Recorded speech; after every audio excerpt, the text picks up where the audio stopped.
ராமானுஜதயா பாத்திரம் ஞான வைராக்யபூஷணம் ஸ்ரீமத்வேங்கடநாதார்யம் வந்தே வேதாந்ததேசிகம் யோ நித்யமச்யுதபதாம்புஜயுக்மருக்ம வியாமோஹதஸ்ததிதராணி த்ரிணாய மேனே अस्मद्गुरोर्भगवतोऽस्य दयैकसिन्धोः रामानुजस्य चरणौ शरणं प्रपद्ये। चैत्रे चित्रासमुद्भूतं पाण्ड्यदेशे गणांशकं श्रीपराङ्कुशसद्भक्तं मधुरं कविमाश्रये। यस्य सारस्वतं स्रोतो वकुलामोदवासितं श्रुतीनां विश्रमायालं शटारिं तमुपास्महे।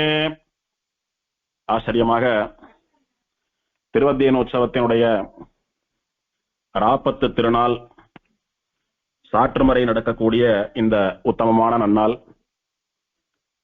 திருவாய்மொழி சாற்றுமறையும் சுவாமி நம்மாழ்வார் திருவடி தொழில் உற்சவமும் நடக்கக்கூடிய இந்த உத்தமமான மகோத்சவ வேளையிலே நமக்கு யாதృச்சிகமாக நம்மாழ்வாருடைய வைபவத்தை அனுபவித்ததற்கு கொடுத்து வைத்திருக்கிறது. நம்ம ஆழ்வாரில் ஆழ்வோம் என்கிற தலைப்பிலே தொடர்ந்து மூன்றாவது நாளாக நம்மாழ்வாரும் மதுர கவிகளும் அப்படின்ற தலைப்பிலே அனுபவித்துக் கொண்டு வருகிறோம். நேற்றைய தினம் சுவாமி நம்மாழ்வார் எத்தனை திவதேசங்களை எல்லாம் மங்களாசாசனம் பண்ணினார், எந்த எம்பெருமான்கள் எல்லாம் வந்து சேவை சாதித்தான் அனுபவித்தோம். நம்மாழ்வாரை பொறுத்த வரைக்கும் திவதேச எம்பெருமான்கள்லாம் அவர் எழுந்தருளி இருந்த திருப்புலி ஆழ்வார் அடியிலேயே வந்து சேவை கொடுத்தாருன்னு பார்த்தோம். அந்த எம்பெருமான்கள்லாம் அங்க வந்து எப்படி வந்து இருந்தா அப்படின்னா, எப்ப ஆழ்வார் தன்னை பார்த்து பாடுவார் அப்படின்னு காத்துட்டு இருந்தாலாம். ஆழ்வார் எழுந்தருளி இருக்கக்கூடிய திருப்புலி ஆழ்வார் இருக்கார் பாருங்க, அந்த மரத்துக்கு அந்த ஊர்ல ஒரு விவகாரம், ஒரு பழமொழி உண்டு, ஒரு சொல் வழக்கு உண்டு. என்னன்னா, பொந்தாயிரம் புலியாயிரம்னு சொல்லுவா. அதாவது அந்த மரத்துல நிறைய பொந்துகள் இருக்கும், அதே மாதிரி நிறைய புலிகள் இருக்கும், புளிய இலைகள் நிறைய இருக்கும். அந்த மாதிரி விசேஷமான புளிய மரம், அந்த மாதிரி ஒரு மரத்தை வேற எங்கேயும் பார்க்க முடியாது. அதுக்கு காரணம் ஏற்கனவே சொன்னோம், அது மரம் கிடையாது, சாட்சாத் திருவனந்தாழ்வான். நிர்நித்ர திந்திரணி சத்துவம் அப்படின்னு பெருமாளே சாட்சியிருக்காரு புராணத்திலேன்னு பார்த்தோம். அப்படி திருவனந்தாழ்வானே அங்க மரமா இருக்கிறபடினால வேற மரங்களுக்கு இல்லாததான விசேஷமான வைபவங்கள்லாம் அந்த மரத்துக்கு உண்டு. நிறைய பொந்துகள் இருக்கும். அதுக்கெல்லாம் என்ன சொல்லுவான்னா, ஆழ்வார் அந்த புளிய மரத்தடியில இருக்கக்கூடிய ஒரு பொரிய பொந்துல உட்கார்ந்துட்டு தான் ஆழ்வார் யோகம் பண்ணிட்டு இருந்தார். மரத்தடியில உட்கார்ந்துக்கிறது அப்படின்னா நாம போய் மரத்தடியில சாஞ்சு உட்கார்ந்துக்கிற மாதிரி உட்கார்ந்துக்கிறது இல்லை. அந்த திருப்புலி ஆழ்வார் அடியில சவத்துல மாடம் இருக்கிறது போல ஒரு துவாரம் இருக்கும். அந்த துவாரத்துல அப்படியே அந்த குழந்தை ஏறி போய் உட்கார்ந்து எடுத்து 12ஆம் நாள் அன்னைக்கு அப்படியே ஆழ்வார் வளர வளர திருப்புலி ஆழ்வார்ல இருக்கிற துவாரமும் வளர்ந்துட்டு வர்றது, திருப்புலி ஆழ்வாரும் வளர்ந்துட்டு வர்றாரு. திருவனந்தாழ்வானுடையதான கைங்கரிய சைலி அது. பெருமாளுக்கு எப்ப எந்தெந்த மாதிரியான கைங்கரியங்கள் தேவைப்படுமோ அதுக்கேற்ற மாதிரி தன்னை மாத்திண்டு தான் மாறி கைங்கரியம் பண்றானோ இல்லையோ, அந்த மாதிரி பெருமாள் ஆழ்வாராக அவதாரம் பண்ணி திருப்புலி ஆழ்வார் அடியிலே வந்து அமர்ந்த போது ஆழ்வாருடைய திருமேனி வளர வளர வளர வளர இந்த திருப்புலி ஆழ்வாரும் வளர்ந்துட்டு வர்றார். ஆழ்வார் உட்கார்ந்து இருக்கிறதான அந்த பொந்தும் வளர்ந்துட்டு வருது. அப்படியா ஆழ்வார் எழுந்தருளி இருப்பதற்கு ஒரு பொந்து, மற்றபடி பொந்து 1000ன்னு ஏன் சொல்லுவானே அப்படின்னா, ஆழ்வாரிடத்துல பாட்டு வாங்கிட்டு போறதுக்காக வந்த பெருமாள்கள்லாம் எங்க காத்துட்டு இருக்கான்னா தலா ஒரு பொந்துல உட்கார்ந்துட்டு இருக்கலாம். அப்படி திவதேசத்தின் பெருமான்கள் 36 பேரும் திருப்புலி ஆழ்வார் அடியில நம்மாழ்வார் இருக்கிறபடினால அவர் வாயால பாட்டு வாங்கணும்னு ஒருத்தர் ஒரு பொந்துல வந்து உட்கார்ந்துட்டா. சில பேர் சொல்றா, பெருமாள்கள்லாம் கிளைக்கு ஒரு பெருமாளா கிளையில உட்கார்ந்துட்டு இருக்கா அப்படின்னா. அப்படி கிளைகளிலும் பொந்துகளிலும் பெருமாள் அமர்ந்து காத்து கொண்டிருந்து ஆழ்வாரிடத்திலே பாடல் வாங்கி போனார் அப்படின்ற அளவுக்கு ஆழ்வாருடைய பிரபாவம் இருந்தது. இன்னைக்கும் அந்த திருப்புலி ஆழ்வார் சேவிச்சோமானா 5 கிளைகளோட இருப்பார். அதை ஏற்கனவே அடியேன்னு சொல்லிருக்கேன். திருவனந்தாழ்வான் அப்படின்னு சொல்லக்கூடிய ஆதிசேஷனுக்கு 1000 தலை உண்டு. சகஸ்ர சீர்ஷா புருஷான்னு 1000 தலை உண்டு. விக்கிரகத்துல 1000 தலையெல்லாம் பண்ண முடியாதுன்றதுக்காக சமுதாயமா ஆகம சாஸ்திரத்திலே 5 தலைகளோட பண்ணினால் திருவனந்தாழ்வான் அதிலே குடிகொள்வான் அப்படின்னு சொல்லப்பட்டிருக்கிறபடினாலே எங்கெல்லாம் அனந்த சயனம் புஜங்க சயனம் அப்படின்னு பாம்பு பேர்ல பெருமாள் படுத்துட்டு இருக்காரோ அந்த பாம்புக்கெல்லாம் 5 தலை இருக்கும். புராண காலங்கள்ல அவதார காலங்கள்ல எல்லாம் 5 தலை நாகம் அப்படின்னு இருந்ததும் உண்டு. இருந்தாலும் அந்த 5 தலை நாகம் தான் திருவனந்தாழ்வானா அப்படின்னா கிடையாது. திருவனந்தாழ்வானுக்கு 1000 தலை 1000 நா உண்டு. அதை நம்மால பண்ண முடியாது விக்கிரகமா அப்படின்றதுனால 5 தலை நாகமா வச்சுட்டு இருக்கோமே தவிர அவர் 1000 தலைகளை உடையவர். இது அர்ச்சாவதாரம். அதாவது பெருமாளோ நித்தியசூரிகளோ லைவா நடவாடாமல் ஒரு விக்கிரகமாட்டமா ஏதோ ஒரு ரூபத்தில் இருக்கக்கூடியதான அர்ச்சாவதாரம். அதனால திருவனந்தாழ்வான் இங்கே திருப்புலி ஆழ்வார்னு சொல்லக்கூடிய 5 தலைகளை உடைய மரமாக சேவை சாதிக்கிறார். அந்த மரத்துக்கு அடியில சுவாமி நம்மாழ்வார் எழுதிருக்கார். அந்த மரத்துல ஆழ்வாருடைய தலைக்கு மேல பெருமாள்கள்லாம் உட்கார்ந்துட்டு, நான் தான் ஆழ்வாருடைய தலையில முதல்ல திருவடியை வச்சு அவர் அனுகிரகம் பண்ணுவேன் அப்படின்னு ஒரு பெருமாள் சொல்றார். இல்ல இல்ல, நான் தான் முதல்ல அனுகிரகம் பண்ணுவேன் இன்னொரு பெருமாள் சொல்றார். அப்படி பெருமாள்கள்லாம் போட்டி போட்டுண்டு ஆழ்வாருடைய திருவடியை, ஆழ்வாருடைய திருமுடியில யார் திருவடியை முதல்ல பதிக்கிறது, யார் ஆழ்வாரை அனுகிரகிக்கிறது அப்படின்னு பெருமாள் எல்லாம் போட்டி போட்டுக்கிறாளாம். ஆழ்வார் கிரமேண ஒருத்தரையா பாடிட்டு வரார். அப்படி பாடி 36 திவதேசத்து எம்பெருமான்களை மங்களாசாசனம் பண்ணி ஆயிடுத்து. இந்த 4 திவ்ய பிரபந்தங்கள்ல ஆழ்வார் பிரதானமா திருவாய்மொழியிலே நம்முடைய சித்தாந்தம், நம்முடைய சம்பிரதாயம், ஜீவாத்மா கரை சேர்வதற்கான வழிகள், ஜீவாத்மா பரமாத்மாவை அடைவதற்கு இருக்கக்கூடியதான தடைகள், அர்ச்சராதிகதின்னு சொல்லக்கூடியதான மார்க்கம், ஸ்ரீவைகுண்டம் அப்படின்னு எல்லாத்தையும் ஒரு அம்சம் விடாம மொத்தத்தையும் சொல்லிருக்கார். அதனாலதான் சொல்றது 4000க்கு சாரமான ஒரு புஸ்தகம் அப்படின்னா திருவாய்மொழி தான். 4000த்துல எது வசத்தின்னா, எப்படி வேதத்திலே வேதாந்தம்னு சொல்லக்கூடிய உபனிஷத் வசத்தின்னு சொல்றோமோ அந்த மாதிரி 4000ன்னு சொல்லக்கூடியதான தமிழ் மறையிலே திரமிடோபனிஷத்துன்னு சொல்லக்கூடிய திருவாய்மொழி தான் வசந்தது, சாரமானது அப்படின்னு நம்முடைய பூர்வாச்சாரியர்களுடைய திருவுள்ளம். அப்போ திருவாய்மொழி ஒன்ன மாத்திரம் கத்துண்டாலே போறோம், திருவாய்மொழி ஒன்ன மாத்திரம் உணர்ந்தாலே போறோம், அதுல ஜீவன் எம்பெருமானிடத்தில் போய் சேரக்கூடிய அளவுக்கு எல்லாம் உண்டு. ஒரு ஜீவனுக்கு என்ன வேணும்னா, மோட்சம் போகணும்னு நினைக்கக்கூடியவனுக்கு முமுட்சுன்னு பேரு, மோட்சம் போகணும்னு ஆசை இருக்கிறவனுக்கு முமுட்சுன்னு பேரு. அவனுக்கு 2 ஞானம் முக்கியம். ஒன்னும் தத்துவத்திரயம்னு சொல்லக்கூடியதான ஞானம், எது பரம்பொருள், அதை அடைவதற்கு என்ன வழி, அதை அடைஞ்சா என்ன பலன் கிடைக்கும்னு சொல்லக்கூடியது தத்துவத்திரய ஞானம். இன்னொன்னு அர்த்த பஞ்சக ஞானம்னு பேரு. இந்த தத்துவத்திரய ஞானமும் சரி, அர்த்த பஞ்சக ஞானமும் சரி திருவாய்மொழியிலே பறக்க விளக்கப்பட்டிருக்கிறது. அது என்ன பறக்க விளக்கிறது அப்படின்னா, திருவாய்மொழியிலே சொல்லப்பட்டது போல வேறெங்கும் சொல்லப்படவில்லை. இந்த திருவாய்மொழிய வியாக்கியானத்தோட காலக்ஷேபம் பண்றச்ச கேட்கறச்ச இந்த ஞானம் பொறுத்தனுக்கு நிச்சயம் கை வரும். அப்படி கை வந்தால் எப்படி திருவாய்மொழியை அனுசந்தித்து திருவாய்மொழியை அருளி செய்து அந்த திருவாய்மொழி பிரபந்தம் முடியறச்சையே ஆழ்வார் அர்ச்சராதிகதி மார்க்கமா ஸ்ரீவைகுண்டம் போனேரோ, அந்த மாதிரி இந்த திருவாய்மொழியை ஓதி உணர்ந்தவன் அவனுடைய சரீர முடிவிலே அர்ச்சராதிகதி மார்க்கமாக வைகுண்டம் போகிறான். அது ஆழ்வார் அன்னைக்கு வாழ்ந்த காலத்திலே விபவாவதாரத்திலே நடத்தி காட்டியது மட்டுமல்லாமல் இன்னைக்கு அர்ச்சாவதாரமா இருக்கிறச்ச கோவில்லையும் அபிநயம் பண்ணி காட்டின்னு இருக்கார் ஆழ்வார். ஒரு வருஷமும் அத்தியானோத்சவத்தன்னைக்கு ஆழ்வார் திருவடி தொழில்னு நடக்கிறது. இதெல்லாம் ஆழ்வாருடைய வாழ்நாள்ல எப்படி இருந்து அவர் கடைசியா வைகுண்டம் போய் சேர்ந்தாரோ அதை அப்படியே அபிநயம் பண்ணி நாடகமாட்டமா உற்சவமாட்டமா பண்ணக்கூடியதான உற்சவம் இது.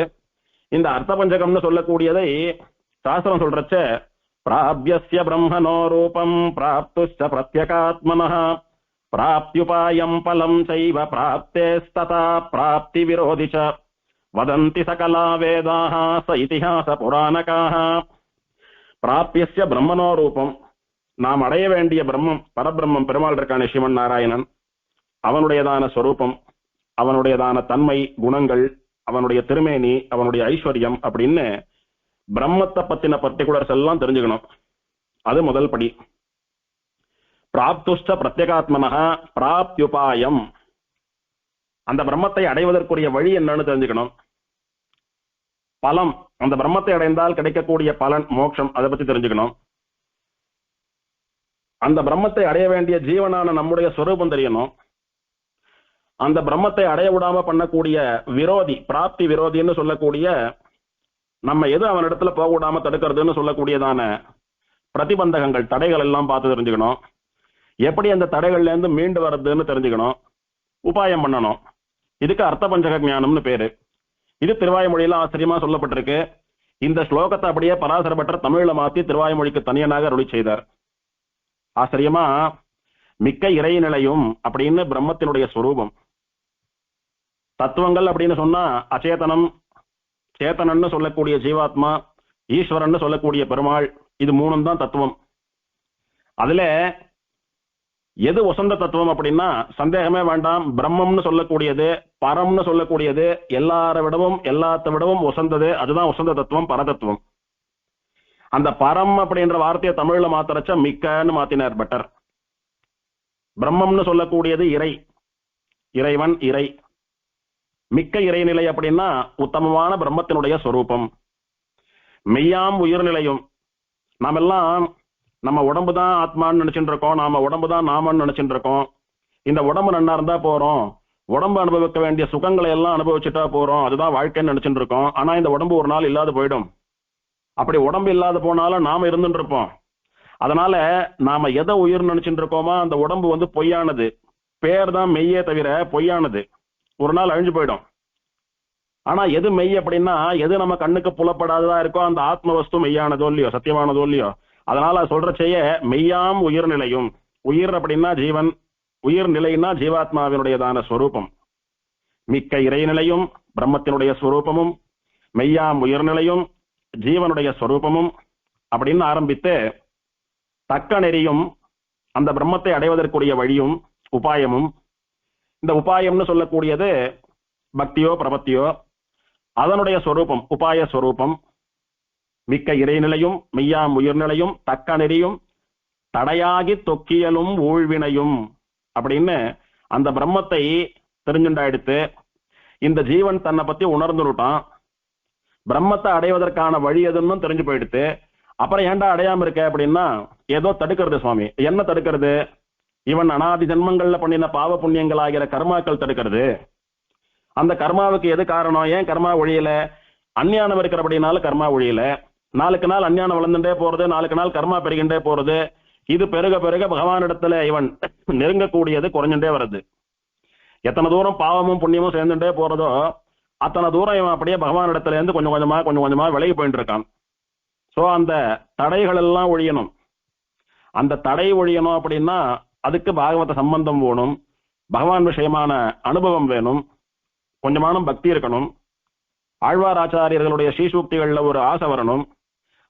அதனுடைய அர்த்தங்களை தெரிஞ்சுட்டானா கொஞ்சம் கொஞ்சமா அந்த தடைகள்லாம் நீங்கி இவன் பக்தியோ அல்லது பிரபத்தியோ அனுஷ்டித்து எம்பெருமானை அடைவதற்குரியதான வழி கிடைக்கும். தக்க நெறியும் தடையாகி தொக்கியலும் ஊழ்வினையும் அப்படின்னு தடைய சொல்லியா எடுத்து, ஊழ்வினை அனாதி ஜென்மங்கள்ல இவனை தொடர்ந்து வந்துட்டு இருக்கக்கூடியதான கர்மாதான் தடையா இருக்கு பிரம்ம தடையறதுக்கு. வாழ்வினையும் ஓதும் குறுகையர்கோன் யாழினிசை வேதத்தியல் அப்படின்னு வாழ்வினை இதெல்லாம் கஷ்டப்பட்டு தெரிஞ்சுக்கிறது ஏன் சுவாமி அப்படின்னா அந்த மோட்ச சுகத்தை அனுபவிக்கிறதுக்காக. அப்ப அந்த மோட்ச சுகம்னு சொல்லக்கூடியதுதான் நமக்கு வாழ்வு. யாரானும் கொஞ்சம் அப்படி சந்தோஷமா இருந்தானா என்ன சொல்றோம்? அவனுக்கு என்னப்பா நன்னா வாழறானவன், அவனுக்கு வாழ்வுதான், வாழ்வு வந்துடுத்துன்னு சொல்றோமோ இல்லையோ. வாழ்வு அப்படின்னா நல்ல போகங்களை எல்லாம் அனுபவித்துக் கொண்டு கஷ்டம் இல்லாம ஆனந்தமா இருக்கக்கூடியது. அந்த போகங்கள் வாழ்வு கொடுப்பின இதெல்லாம் பலவிதமா பலபடியா இருக்கும். ஆனா எல்லாம் மின்னல் போல வரும் போகும் வரும் போகும் வரும் போகும்.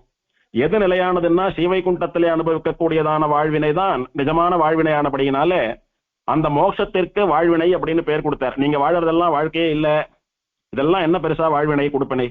அந்த வைகுண்டத்துல போய் பெருமாள் தாயாருக்கு கைங்கரியம் பண்ணிட்டு அங்க இருக்கிறதுன்னா வாழ்வினை. அதனால வாழ்வினை அப்படின்ற வார்த்தையால மோட்சத்தை குறிப்பிட்டு வாழ்வினையும் இந்த 5 விஷயங்களையும் ஓதும் குறுகையர்கோன் இது எல்லாத்தையும் நமக்கு புரியும்படியாக சொன்ன திருக்குறுகூரிலே அவதரித்த சுவாமி நம்மாழ்வார் அவருடைய யாழின் இசை வேதத்தியல்.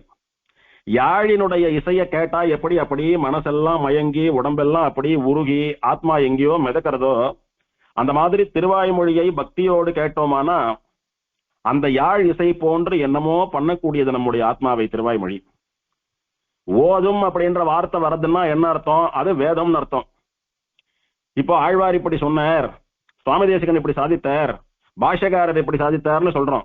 ஆனா இப்படி ஓதித்து இப்படி ஓதப்பட்டது அப்படின்னு சொன்னா அது வேத வாக்கியம்னு அர்த்தம்.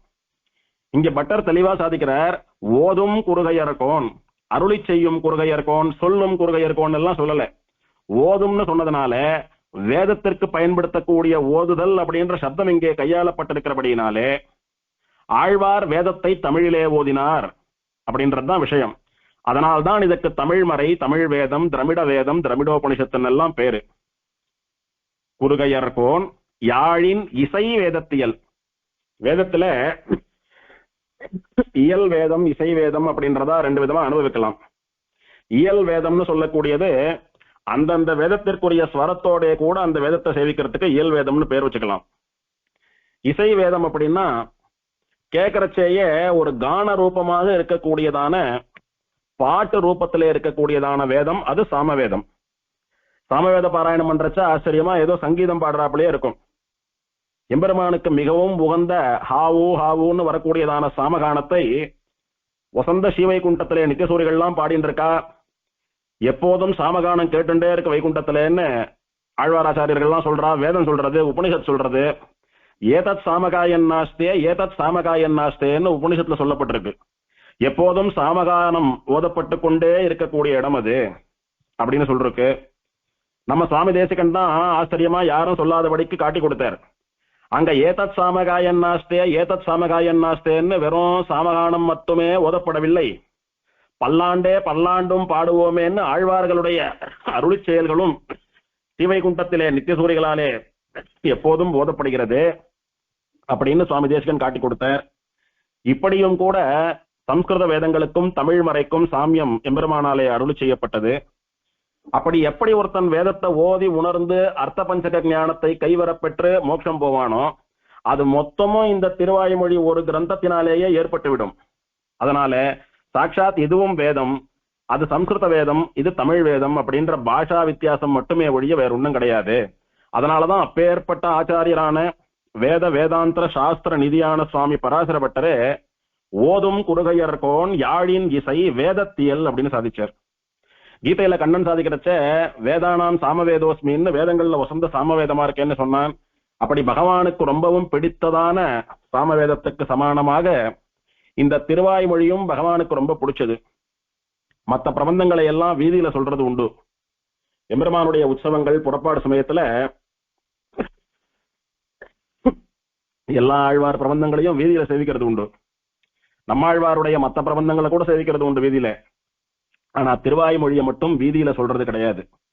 அதுக்குன்னு பெருமாள் ஆச்சரியமா உட்கார்ந்துண்டு தனியா திருச்செவி சாத்துறான்.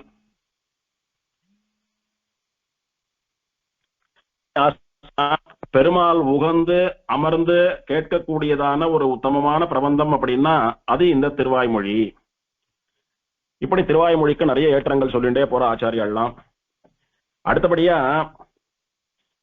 திருவாய்மொழி ஸ்ரீமத் ராமாயணத்தை போல சரணாகதி சாஸ்திரம். ஆழ்வார் பிறந்ததிலிருந்து யோகம் பண்ணிட்டு இருந்தார். அதனால ஆழ்வார் ஆஜன்ம யோகி, பகவத் யோகின்னு பார்த்தோம். அப்போ ஆழ்வார் எப்படி மோட்சம் போனார்? யோகம் பண்ணி மோட்சத்துக்கு போனாரா? யோகத்தை மோட்சத்துக்கான உபாயமாக கை கொண்டு மோட்சம் போனாரா? ஒன்னும். ரெண்டாவது, ஆழ்வார் கண்ணனை பத்தி நினைச்சிருந்த போது 3-6 மாதங்கள் மோகித்து கிடந்தார். உண்ணும் சோறு பருகும் நீர் தின்னும் வெத்திலை எல்லாம் கண்ணன்னு சொல்லி கிருஷ்ண பக்தியில ஆழ்ந்தார். கண்ணன் கண்ணன் அப்படின்னு அடிச்சுட்டார் ஆழ்வார். கிருஷ்ண பக்தியை வடிவெடுத்து வந்தவர் தான் ஆழ்வார்னு எல்லாம் சொல்றோமே. அப்போ அந்த பக்தியினாலே ஆழ்வார் மோட்சம் போனாரா? ஆழ்வார் பக்தி யோகனிஷ்டரா? ஆழ்வாருடைய பக்தியே அவருக்கு மோட்சத்தை பெற்று தந்ததா? அப்படின்னா ரெண்டுமே இல்லை. இது ரெண்டுத்தையும் விட வசந்ததாக சொல்லப்பட்ட சரணாகதி தான் ஆழ்வாருக்கு மோட்சத்தை பெற்று தந்தது. இந்த திருவாய்மொழி மற்றும் மற்ற 3 பிரபந்தங்கள் எல்லாத்திலையும் நமக்கு ஆழ்வார் சரணாகதியை தான் வசந்த உபாயமா காட்டி கொடுத்தார். பிறந்ததில இருந்தே யோகியாக இருக்கக்கூடிய ஆழ்வார், பக்தியினுடைய மொத்த உருவமாக இருக்கக்கூடிய ஆழ்வார் 3 பிரபந்தங்கள் பாடிவிட்டார். திருவிருத்தம், திருவாசிரியம், பெரிய திருவந்தாதி 3 பாடி ஆயிடுத்து. 4வது திருவாய்மொழியும் பாட ஆரம்பிச்சு 4 10 முடிச்சுட்டார். 5ஆம் 10 வரச்ச வானமாமல பெருமாள் இடத்துல கேள்வி கேட்கிறார். உன் திருவடிகளுக்கு வரக்கூடிய வழி எது எனக்கு காட்டு, நான் உன்னை அடையக்கூடிய உபாயம் எதுன்னு எனக்கு சொல்லுன்னு கேட்கிறார். நான் உய்யும் வகை உரையாயே அப்படின்னு சொன்ன உடனே எடுத்த உடனே சொல்லிட்டா ஆழ்வார் பாட்டை குறைச்சுடுவார். கேட்ட கேள்விக்கு பதில் கொடுத்துன்னு வேற பெருமாளை பத்தி பாட ஆரம்பிச்சுட்டார். ஆனா நமக்கு பாசுரம் குறைஞ்சு போயிடும். ஒரு 10 பாட்டுக்காவது ஆழ்வார் வாயிலிருந்து வரட்டுமேன்னு காத்துட்டு இருக்கலாம்னு பெருமாள் நிதானமா இருக்கான். வானமாமல பதிகத்துல முதல் பாட்டிலேயே மோட்சம் போகக்கூடிய வழி என்னன்னு சொல்லுன்னு கேட்டுட்டார் ஆழ்வார். இவன் முதல் பாட்டிலேயே பதில் சொல்லியிருக்கலாம், 2வது பாட்டிலேயாவது பதில் சொல்லியிருக்கலாம். 10 பாசுரங்கள் வரட்டும் ஆழ்வார் வாயால, ஒரு பதிகம் பாடட்டும்னு பெருமாள் பேசாம இருந்தான். சரி, இதுக்கு மேல ஆழ்வாரை சோதிக்க வேணாம். ஒருவேளை ஆழ்வார் அடுத்த பதிகம் வேற பெருமாளுக்கு பாடுறதா திருவுள்ளம் பண்ணிட்டாருன்னா ஆழ்வார் கேட்டும் சொல்லலையே இந்த பெருமாள்னு நமக்கு கெட்ட பேர் வரும். அதனால சொல்லிடலான்னுட்டு பெருமாள் என்னுடைய திருவடி தான் உபாயம், இந்த திருவடியில சரணாகதி பண்ணுன்றத ஆழ்வாருக்கு காட்டி கொடுத்துட்டான். அது ஆழ்வார் கடைசி பாட்டுக்கு முன்னாடி பாட்டுல சாய்ச்சார். எனக்கு நின்பாதமே சரணாக தந்தொழிந்தாய். உன் திருவடிகளுக்கு வரக்கூடிய உபாயம் எதுன்னா உன் திருவடியே தான். அதுல சரணாகதி பண்ணா உன்னண்ட வரலான்ற விஷயத்தை எனக்கு நீ சொல்லுட்டேன்னர். அப்புறம் 2-3 இடத்துல சரணாகதி பண்ணார். இசைவித்து என்னை உன் தாளினை கீழ் இருத்தும் அம்மானே அப்படின்னு திருக்குடந்தையில 6ஆம் இடத்துல சரணாகதி பண்ணார். 6ஆம் 10 பாசுரம் வாங்கிண்டான் ஆழ்வாரண்ட. வாங்கிண்டான், ஆனா ஆழ்வார திருவடி சேர்த்துக்கல. அதே மாதிரி திருவள்ளவாழ் உறையும் கோணாரை அப்படின்னு மலைநாட்டு திருப்பதிகள்ல அங்க திருவள்ளவாழ் பெருமாள் இடத்துல சரணாகதி பண்ணான். அந்த பெருமாளும் பாசுரம் வாங்கிண்டாரே ஒழி ஆழ்வாரை கூட்டுக்கல. இவெல்லாம் ஆழ்வார் கூட்ட குரலுக்கு ஏத்துட்டு இருந்தாளானா நமக்கு ஆழ்வார் கிடையாது, நமக்கு பிரபந்தம் கிடையாது, நமக்கு வழி கிடையாது. எல்லாத்துக்கும் மேல இந்த எம்பெருமான்களை எல்லாம் ஆழ்வார் தனியா சரணாகதி பண்ணார், பிராட்டியை முன்னிட்டு பண்ணாம. அது சம்பிரதாயம் இல்லை, அது முறை இல்லை. புருஷகாரமாகவும் உபாயமாகவும் உபேயமாகவும் இருக்கக்கூடிய பிராட்டி இருக்காளே, அவளையும் சேர்த்தே சரணாகதி பண்ண வேண்டும் என்கிற சம்பிரதாயத்தை நமக்கெல்லாம் நன்னா தெரியப்படுத்துறதுக்காக ஆழ்வார் அந்த மாதிரி பண்ணார். ஆழ்வாருக்கு இவ்வளவு தெரிஞ்ச ஆழ்வாருக்கு இது தெரியாம இல்ல. ஏன் சுவாமி கடைசியா ஆழ்வார் தாயாரை முன்னிட்டு பண்ணணும், முதலே பண்ணிருக்கலாமேன்னா, ஆழ்வார்கள்லாம் தீர்க்கதரிசிகள். வருங்காலத்துல எது எப்படி இருக்கும், என்ன ஆக போறது மொத்தம் தெரிஞ்சவா. பிராட்டிய சரணாகதி பண்ண வேண்டிய அவசியம் இல்ல. பிராட்டி நம்மளாட்டம் ஜீவகோட்டியை சேர்ந்தவோ, பெருமாள் மட்டுமே பிரம்மம், அவனிடத்துல சரணாகதி பண்ணா போறோம்னு சில பேர் சொன்னாலானா, அப்படியெல்லாம் பண்ணினீங்களானா அது பலிக்காது. யோகியா பக்தி யோகத்தை கை கொண்டிருந்தவனா ஆழ்வாரா இருக்கக்கூடிய எனக்கே பிராட்டியை விட்டுட்டு சரணாகதி பண்ண போது பலிக்கல. அப்படி இருக்கிறச்ச உங்களை எல்லாம் யோசிச்சு பார்த்துக்கோங்க. நம்மாழ்வாருக்கே பிராட்டியை விட்டுட்டு சரணாகதி பண்ணதுனால மோட்சம் கிடைக்கல, நமக்கெல்லாம் என்ன கதின்றதை தெரிஞ்சுட்டு ஒழுங்கா பிராட்டியை முன்னிட்டு சரணாகதி பண்ணுங்கன்னு நமக்கு உபதேசம் பண்ணக்கூடியவராக ஆழ்வார் அதை பண்ணினார் அப்படின்னு தான் புரிஞ்சுக்கணும். ஆழ்வார் சரணாகத்தியே பலிக்காத போயிடுத்துன்னா அப்புறம் என்ன சுவாமி பெருமாள் அப்படின்னு கேட்கறதுக்கு இல்ல. ஆழ்வாருக்கு இது கூட தெரியாதா அப்படின்னு கேட்கறதுக்கு இல்ல. நமக்காக அபிநயம் பண்ணி காட்டினவா எல்லாத்தையும். நம்மளே சில பேர் இருக்கோமோ இல்லையோ, பிராட்டியை விட்டுட்டு பெருமாளை மட்டும் பிடிச்சா போறோம்னு. அப்படியெல்லாம் பிடிச்சா ஒன்றும் கிடைக்காதுன்றதுக்காக எனக்கே கிடைக்கல, கிடைக்காதுன்றதுக்கு நானே உதாரணம் நிதர்சனம் பார்த்துக்கோங்க அப்படின்னு நமக்கெல்லாம் ஆழ்வார் ஒரு எச்சரிக்கை விடுக்கிறார். இப்போ சரணாகதி தான் வழின்னு பெருமாள் சொல்லிட்டான் ஆழ்வாருக்கு.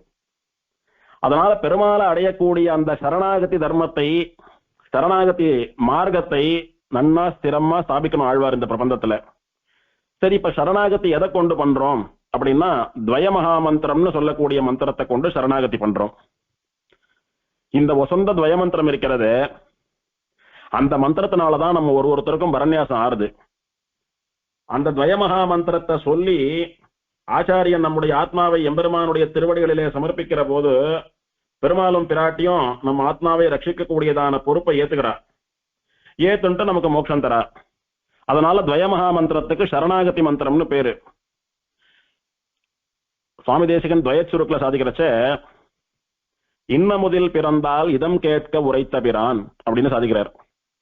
பிராட்டி ஒரு முறை ஸ்ரீவைகுண்டத்துல பெருமாளை பார்த்து கேட்டாலாம், பாவம் இந்த ஜீவர்கள்லாம் சம்சாரத்துல மாட்டின்ட்டு கரை சேராம தவிக்கிறாளே, அவளுக்கெல்லாம் ஒரு ஹிதம், ஒரு நல்ல வழி, நம்மளை சேரக்கூடியதான உபாயத்தை அருளி செய்ய வேணும் அப்படின்னு பிராட்டி கேட்க, பெருமாள் ஆச்சரியமா இந்த துவயமகாமந்திரத்தை பிராட்டிக்கு உபதேசம் பண்ணி, எவனொருத்தன் இந்த துவயமகாமந்திரத்தை ஆச்சாரியனிடத்திலே உபதேசமாக பெற்றுக்கொண்டு அந்த துவயமகாமந்திரத்தினாலே தன்னுடைய ஆத்மாவை ரட்சிக்கிற பொறுப்பை நம்மிடத்திலே ஒப்படைக்கிறானோ, சரணாகதி பண்ணுகிறானோ, அவனுக்கு நாம் மோட்சம் தரலாம், நம்மிடத்திலே அவன் சேருவான் அப்படின்னு நாமெல்லாம் நல்ல கதிக்கு போறதுக்கான வழியை பிராட்டிக்கு பெருமாள் காட்டி கொடுத்தார்.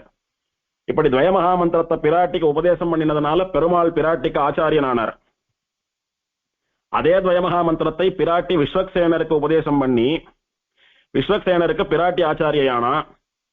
விஸ்வக்சேனரை விட்டு நம்மாழ்வாருக்கு உபதேசம் பண்ண சொல்லி பெருமாளும் பிராட்டியை நியமிச்சா, விஸ்வக்சேனர் நம்மாழ்வாருக்கு உபதேசம் பண்ணி விஸ்வக்சேனர் நம்மாழ்வாருக்கு ஆச்சாரியனானார். அப்புறம் நம்மாழ்வார் நாதமுனிகளுக்கு, நாதமுனிகள் அடுத்தடுத்து வரக்கூடியவாளுக்குன்னு நம்ம ஆச்சாரியன் வரைக்கும் அந்த பரம்பரை வருது. இப்ப நம்ம குரு பரம்பரையில பெருமாளும் பிராட்டியன் தான் ஆதி குருன்னு சொல்றோமோ இல்லையோ, லக்ஷ்மிநாத சம ஆரம்பாம்னு ஆரம்பிக்கிறோமோ இல்லையோ, அந்த மாதிரி பெருமாள் பிராட்டி வா 2 பேரும் எப்படி ஆச்சாரிய பரம்பரையில நமக்கு வந்தா அப்படின்னா, இந்த துவயமகாமந்திர உபதேச பரம்பரை அடியாக வரக்கூடியதுதான் நம்முடைய குரு பரம்பரை. வேற பெருமாள் பத்ரிகாசிரமத்துல தானே நரனாகவும் நாராயணனாகவும் அவதாரம் பண்ணி திருமந்திர உபதேசம் பண்ணினான். அந்த பரம்பரை இல்ல நம்ம பரம்பரை. அந்த மந்திரோபதேசம் வச்சுட்டு இருக்கோம், அனுஷ்டானத்துல வச்சுட்டு இருக்கோம். இருந்தாலும் அந்த பரம்பரையில நாம வரக்கூடியவாளாக இருந்தால் நாராயணன் நரன் அப்படின்னு அப்படி வரணும் பரம்பரை. பெருமாள் பிராட்டின்னு வரத்துக்கு இல்ல. இதுவே ஸ்ரீகிருஷ்ண சரம ஸ்லோகத்தை உபதேசம் பண்ணினதான கண்ணனுடைய பரம்பரை அப்படின்னா கண்ணன்ல இருந்து ஆரம்பிக்கணும் பரம்பரை. இது ரெண்டும் இல்லாமல் பெரிய பெருமாள் பெரிய பிராட்டியாரன் ஆரம்பிக்கிறதுன்னா அது ஸ்ரீவைகுண்டத்துல இருக்கக்கூடிய பெருமாள் பிராட்டியில இருந்து வரக்கூடிய பரம்பரை. நம்ம குரு பரம்பரையில 3 ஆச்சாரியா, பெரிய பெருமாள் ஸ்ரீவைகுண்டநாதன், பெரிய பிராட்டியார் வைகுண்ட நாயகியான தாயார், அடுத்தபடியா விஸ்வக்சேனர், இவா 3 பேரும் வைகுண்டத்துல இருக்கக்கூடியவா. அடுத்து பரம்பரை ஆழ்வார் திருநகரில இருந்து ஆரம்பிக்கிறது. நம்மாழ்வார் 4வது ஆச்சாரியன். அந்த வசந்த வைகுண்டத்திலே அவதாரம் பண்ணினதான அந்த துவயமகா மந்திரம் உபனிஷத்துல கௌஷீதகி உபனிஷத்துன்னு ஒரு உபனிஷத்து. அந்த உபனிஷத்துல ஸ்ரீவைகுண்டம், அர்ச்சிராதிகதி இதை பத்தி எல்லாம் தெளிவாக வர்ணிக்கப்பட்டிருக்கிறது. அதுல அங்கொன்னும் இங்கொன்னுமா இருக்கக்கூடிய 2 வரிகளை சேர்த்தா துவயமந்திரம் வரும். துவயமந்திரம் மொத்தம் 2 வரி. அதுல முதல் வரிக்கு துவயத்தினுடைய பூர்வ பாகம்னு பேரு, 2வது வரிக்கு உத்தர பாகம்னு பேரு. இது ரெண்டும் இப்ப இருக்கிற மாதிரி மந்திரமாவே உபனிஷத்துல ஓதப்படல. பூர்வ வாக்கியம் ஒரு இடத்துல இருக்கு, உத்தர வாக்கியம் ஒரு இடத்துல இருக்கு. இந்த 2 வாக்கியத்தையும் சேர்த்தா துவய வாக்கியம், 2 வாக்கியங்கள். இது மந்திரம், சரணாகதி பண்ணுவதற்கான மந்திரம், பிரயோக மந்திரம் இது. அதனால துவயம் 2 வரிகளை 2 பாகங்களை உடைய மந்திரம். அதனால துவய மந்திரம், சரணாகதி மந்திரம் அப்படின்னு பேர் அதற்கு. சரணாகத்தியே அந்த மந்திரத்தை கொண்டுதான் பண்றதுன்னா அந்த மந்திரத்தினுடைய விளக்கம் நமக்கெல்லாம் தெரியணுமோ இல்லையோ. அதனால துவயமகா மந்திரத்தினுடைய தெளிவான ஆழமான விளக்கத்தை திருவாய்மொழியிலே ஆழ்வார் அருளி செய்தார். துவயாத் பரதரம் நாஸ்தி மந்திரம் வேதேஷு அபித்விஜஹா அப்படின்னு உபனிஷத்துல சொல்லிருக்கு. மந்திரங்கள்ல வசந்த மந்திரம் எது அப்படின்னா துவயமகா மந்திரம். துவயாத் பரதரம் நாஸ்தி மந்திரம், துவயத்துக்கு மேலான ஒரு மந்திரம் இல்லை. இந்த மாதிரி எதுல எது எது வசந்தது, எதுக்கு வசந்தது வேற ஒண்ணும் இல்லை அப்படின்னு வேதம் நிறைய சொல்லிட்டு வருது. இன்னும் மதுமதனாத் தத்துவம் அதிகம், அயக்ரீவனுக்கு மேலான தெய்வம் இல்லை, ஸ்ரீமன் நாராயணனுக்கு மேல தத்துவம் இல்லை. அதே மாதிரி துவயத்துக்கு மேலானது ஒரு மந்திரம் இல்லை. எங்கன்னா வேதத்திலே துவயத்துக்கு மேலானது ஒரு மந்திரம் இல்லை. வேதோகிலோ தர்ம மூலம் அப்படின்னு எல்லாத்துக்கும் வசந்ததாக இருக்கக்கூடிய ஆணிவேர் வேதம். அந்த வேதத்துல இருக்கக்கூடிய மந்திரங்கள்லயே துவய மந்திரத்துக்கு மேலான ஒரு மந்திரம் இல்லைன்னு சொன்னால் அதுவும் அபி த்விஜஹா, த்விஜன்னு சொல்லக்கூடிய உபனிதன், யக்ஞோபவீதம் தரித்துக் கொண்டிருக்கக்கூடியவன், மந்திரத்தை ஓதுவதற்கு அதிகாரம் படைத்தவன், அவனுக்கு வேதத்திலே சொல்லப்பட்ட மந்திரங்கள்ல துவய மந்திரத்தை விட வசத்தியான மந்திரம் இல்லை அப்படின்னு துவயம் மந்திர சிரேஷ்டம்னு சொல்லப்படுறது. மந்திர சிரேஷ்டம்னு பேரு. மந்திர ரத்னம் அப்படின்னு ஆச்சாரியர்கள் துவயத்தை கொண்டாடினான். 3 ரத்னங்கள் சொல்லுவா சம்பிரதாயத்துல. புராண ரத்னம் அப்படின்னா விஷ்ணு புராணம். எம்பெருமான் ஸ்ரீமன் நாராயணனே பரம்பொருள் என்பதை ஸ்தாபித்த முதல் புராணம். வேற தேவதைகள்லாம் எம்பெருமானுக்கு கீழே இருக்கா, எம்பெருமானுடைய அனுகிரகம் மட்டும் இல்லைன்னா அந்த தேவதைகளே கிடையாதுன்னு அவளுடைய கீழ்மையை நிரூபித்து இவனே பரம்பொருள் என்று இவனுடையதான பரதத்துவத்தை நிரூபித்திருக்கிற விஷ்ணுவே பரம்பொருள் என்று விஷ்ணுவினுடைய பாரம்யத்தை, விஷ்ணு பரம்பொருளாகிற தன்மையை நிரூபித்தது விஷ்ணு புராணம்னு சொல்லக்கூடியதான புராணம். அதனால அந்த புராணத்துக்கு வைஷ்ணவம் அப்படின்னு பேர் உண்டு. புராணமே வைஷ்ணவ புராணம், வேற தேவதாந்திரத்துக்கெல்லாம் இடமே இல்லை இதுல. அதனால அந்த புராணத்துக்கு புராண ரத்னம்னு பேரு. ஏன் அந்த பேர் இது கொடுத்தான்னா புராணங்கள்ல 3 விதமான புராணம் உண்டு. சாத்விக, ராஜச, தாமசன்னு 3 விதமான புராணங்கள் உண்டு. அதுல ஸ்ரீ வைஷ்ணவாளுக்கு மோட்சம் போகணும்னு நினைக்கிறவாளுக்கு உகந்த புராணங்கள் அப்படின்னா சாத்விக புராணங்கள் தான். நமக்கு சாத்விக புராணங்கள் தவிர இருக்கக்கூடிய மத்த தாமச ராஜச புராணங்கள்லாம் நாம பிரமாணமா எடுத்துக்கிறது இல்லை ரொம்ப. அந்த சாத்விக புராணம் மட்டும் நமக்கு தெளிவான ஞானத்தை கொடுத்துடுமா அப்படின்னா அதுலயும் சில குழப்பங்கள்லாம் இருக்கும் அங்கங்க. ஆனா பிரதானமான குழப்பம் இருக்காது. எம்பெருமான் தான் பரம்பொருள் அப்படின்றதுல ஒரு குழப்பமும் இல்லை. அவன் எப்படி பரம்பொருள்னு நிரூபிக்கணும்னா அது விஷ்ணு புராணம் தான் பண்ணியிருக்கு. அப்படி சாத்விக புராணங்கள்லயே கூட வசந்த புராணமா இருக்கக்கூடிய விஷ்ணு புராணம் இருக்கிறதே. வைஷ்ணவனா மோட்சம் போகணும்னு ஆசைப்படுறியா, எம்பெருமான் தான் உனக்கு, வேற எதை பத்தியும் கவலைப்படாதேன்னு சொல்லி அவனுடையதான ஞானத்தை தரக்கூடியதான புராணம் விஷ்ணு புராணம். அதனால அதுக்கு புராண ரத்னம்னு பேரு, புராணங்கள்லயே ரத்னமானது. அதே மாதிரி ஸ்தோத்திரங்கள்லயே ரத்னமானதுன்னா ஆலவந்தார் ஸ்தோத்திரம், அதனால அதை ஸ்தோத்திர ரத்னம்னு சொல்றோம். அதே மாதிரி மந்திரத்துல எது ரத்னம் அப்படின்னா துவயமகா மந்திரம். அந்த துவயமகா மந்திரம் இருக்கிறது அது மந்திரத்திலே ரத்தனத்தை போன்று உசந்தது. அதனால கௌஸ்துப ரத்னத்தினுடைய பிரதிநிதியாக இருக்கக்கூடிய ஜீவர்கள் எல்லாம் இந்த துவய மந்திரம்னு சொல்லக்கூடிய மந்திர ரத்னத்தினாலே சரணாகதி பண்ணுகிற போது ஈஸ்வர ரத்னமாகிற ஸ்ரீமன் நாராயணன் இந்த ஜீவ ரத்னத்தை இந்த மந்திர ரத்னத்தினாலே ஸ்வீகரிக்கிறான் அப்படின்றது சித்தாந்தம். அதனால இந்த துவயமகா மந்திரம்னு சொல்லக்கூடியது மந்திர சிரேஷ்டம், மந்திர ரத்னம் அப்படின்னு எல்லாம் சொல்லக்கூடியது. அது மட்டும் இல்லாமல் சர்வவேத சாஸ்திர சாரபூதமான சரணாகதியை சொல்லக்கூடியது. வேதம், புராணம், இதிகாசம், அருளிச்செயல், ஸ்தோத்திரங்கள்னு இத்தனை இருக்கே சுவாமி, எல்லாம் எதை சொல்ல வர்றதுன்னா சரணாகதியை தான் சொல்ல வர்றது. அதனால இத்தனை நாள சொல்லப்படுகிற சரணாகதியை துவயமகா மந்திரம் ஒன்னே சொல்லிடுத்தோ, எத்தனை தெரிஞ்சின்றாலும் துவயமகா மந்திரத்தினாலேயே சரணாகதி பண்ண வேண்டும், அதுவே மோட்சத்தை பெற்றுத்தரும். ஆகையினால துவயமகா மந்திரத்தை ஆழங்கால் பட்டு தெளிவா விவரணம் பண்ணியிருக்கார் திருவாய்மொழியிலே. திருவாய்மொழியே துவயத்திற்கு விவரணம், துவயமகா மந்திரத்திற்கு ஒரு வியாக்கியானம் நன்னா தெளிவா ஆழங்கால் பட்டு ஒரு வியாக்கியானம் பண்ண முடியும்னா அது திருவாய்மொழி தான் அப்படின்னு நம்முடைய ஆச்சாரியர்கள் பராசர பட்டர், சுவாமி தேசிகன் இவாள்லாம் நமக்கு காட்டி கொடுத்திருக்கா. அப்படி நம்மாழ்வார் இந்த பிரபந்தத்திலே பரபக்தி, பரஜானம், பரமபக்தின்னு சொல்லக்கூடியதான 3 நிலைகளிலும் எம்பெருமானை அனுபவித்து எம்பெருமானுடையதான திருமேனி, அவனுடைய குணங்கள், அவனுடையதான விபூதி, அவனுடைய தேவிமார்கள், அவனுடைய ஆயுதங்கள், அவனுடைய பூஷணங்கள், இவ எல்லாருடைய தன்மையையும் உள்ளது உள்ளபடி அனுபவித்து அந்த அனுபவத்தை நமக்கெல்லாம் கொடுத்துட்டு போயிருக்கார். அதுதான் விஷயம். சுவாமி ஒருத்தன் நன்னா சாப்பிடுறான், அந்த சாட்ட வஸ்து எப்படி இருக்குன்னு அவனால விவகரிக்க முடியல. அப்போ பண்ணவாளுக்கு மூஞ்சி சின்னதா போயிடுறது. பார்த்து பார்த்து அடுப்புல வந்து பண்ணி போடுறா, அம்மா நீ பண்ண தலிகை நன்னா இருக்கு அப்படின்னு சொன்னாதானே அவளுக்கு ஒரு சந்தோஷம். நம்ம குழந்தை வந்து சாப்பிடுறதே நன்னா இருக்குன்னு சொல்லுமே நாளைக்கு அப்படின்னு ஆசாசியா பண்ணி போடுவோம். இது வெறும சாப்பிட்டு போறதுன்னா அதனால யாருக்கு என்ன பிரயோஜனம்? அந்த மாதிரி ஒரு சுவாமி போறார், இவர் உருகி உருகி பெருமாளை சேவிக்கிறார், அவருடையதான் அனுபவத்தை ஒருத்தருக்கு சொல்ல மாட்டேன்றார், வந்துடுறார், அதனால யாருக்கு என்ன லாபம்? அவருக்கு மட்டுமே தானே சுயநலமா போயிடுறது. ஆழ்வார் இத்தனை தூரம் சீவைகுண்டத்திலேருந்து இறங்கி வந்து எம்பெருமான் இத்தனை அனுபவத்தை கொடுத்தோ, இத்தனை திவதேச எம்பெருமான்கள் அனுபவத்தை கொடுத்தோ எல்லாத்தையும் அனுபவிச்சார். வாஸ்தவம். அந்த அனுபவத்தை எல்லாம் வெளியிடாம ஆழ்வார் பரம்பிச்சுட்டு இருந்தாரானா இன்னைக்கு வரைக்கும் நம்மாழ்வார்னு சொல்லுவோமா? இன்னைக்கு வரைக்கும் திருவாய்மொழின்னு சொல்லுவோமா? இன்னைக்கு வரைக்கும் ஆழ்வார் திருவடி தொழில் அத்தியன உற்சவம்னு கொண்டாடுவோமா? ஆழ்வார்கள் பண்ண பெரிய உபகாரமே அவளுடையதான அர்ச்சானுபவத்தை, அவளுடையதான பகவத் அனுபவத்தை, அவளுடையதான ஞானத்தை நமக்கெல்லாம் பகிர்ந்ததுதான். அதனாலதான் பெருமாள் தீர்மானம் பண்ணான், வேதத்தை சொன்னா, உபனிஷத்தை சொன்னா, அதை கொண்டு வாடான்னா இதுக்கு புரிய மாட்டேன்றது. ஏன்னா வேதம்னு சொல்லக்கூடியது விதி, விதேயம் அப்படின்னா கட்டளை, ஆர்டர். இது ஆர்டர் சொன்னா எங்கேயானு கேட்போமா நாமோ? இது இப்படித்தான் பண்ணணும், பண்ணா இது கிடைக்கும், பண்ணல என்ன கிடைக்காது அப்படின்னு கட்டன் ரைட்டா சொன்னா ஒரு 4 பேர் வேணா பயந்து அந்த பக்கம் போவாலா இருக்கும். மற்ற பேரெல்லாம் என்ன பண்ணுவா? அதனால நீங்க எப்படியும் தப்பிக்க முடியாது. உங்களாட்டம் மனுஷாலா பிறந்து, உங்களாட்டம் எல்லா வாழ்க்கையும் வாழ்ந்துண்டு, உங்களாட்டம் எல்லா கஷ்ட நஷ்டங்களையும் அனுபவித்துக் கொண்டு, உங்களை மாதிரி இருக்கிறவாலும் நாங்க மோட்சத்துக்கு போறோம்னா உங்களால ஏன் வர முடியாது யோசிச்சு பாருங்கோ அப்படின்னு சொல்லி இருந்தா கூட காதுல வாங்கி விட்டுட்டு இருப்பா. அதை வாழ்ந்து காட்டினா அந்த மாதிரி. அதனால இவாளுடைய அனுபவங்களை எல்லாம் நமக்கு அமுதத்தை போல வச்சுட்டு போயிருக்க ஆழ்வார்கள்லாம். அமுதம் சாட்டவாளுக்கு சாவு கிடையாதுன்னு சொல்ற மூலியோ, அந்த மாதிரி ஆழ்வார்களுடையதான அருளிச்செயல் அமுதத்தை சாப்பிடுறவாளுக்கு, அவளுடைய ஆத்மாவுக்கு அழிவு என்பதே கிடையாது. அதாவது திரும்ப திரும்ப சொர்க்க நரகங்கள் பிறப்புன்றது கிடையாது.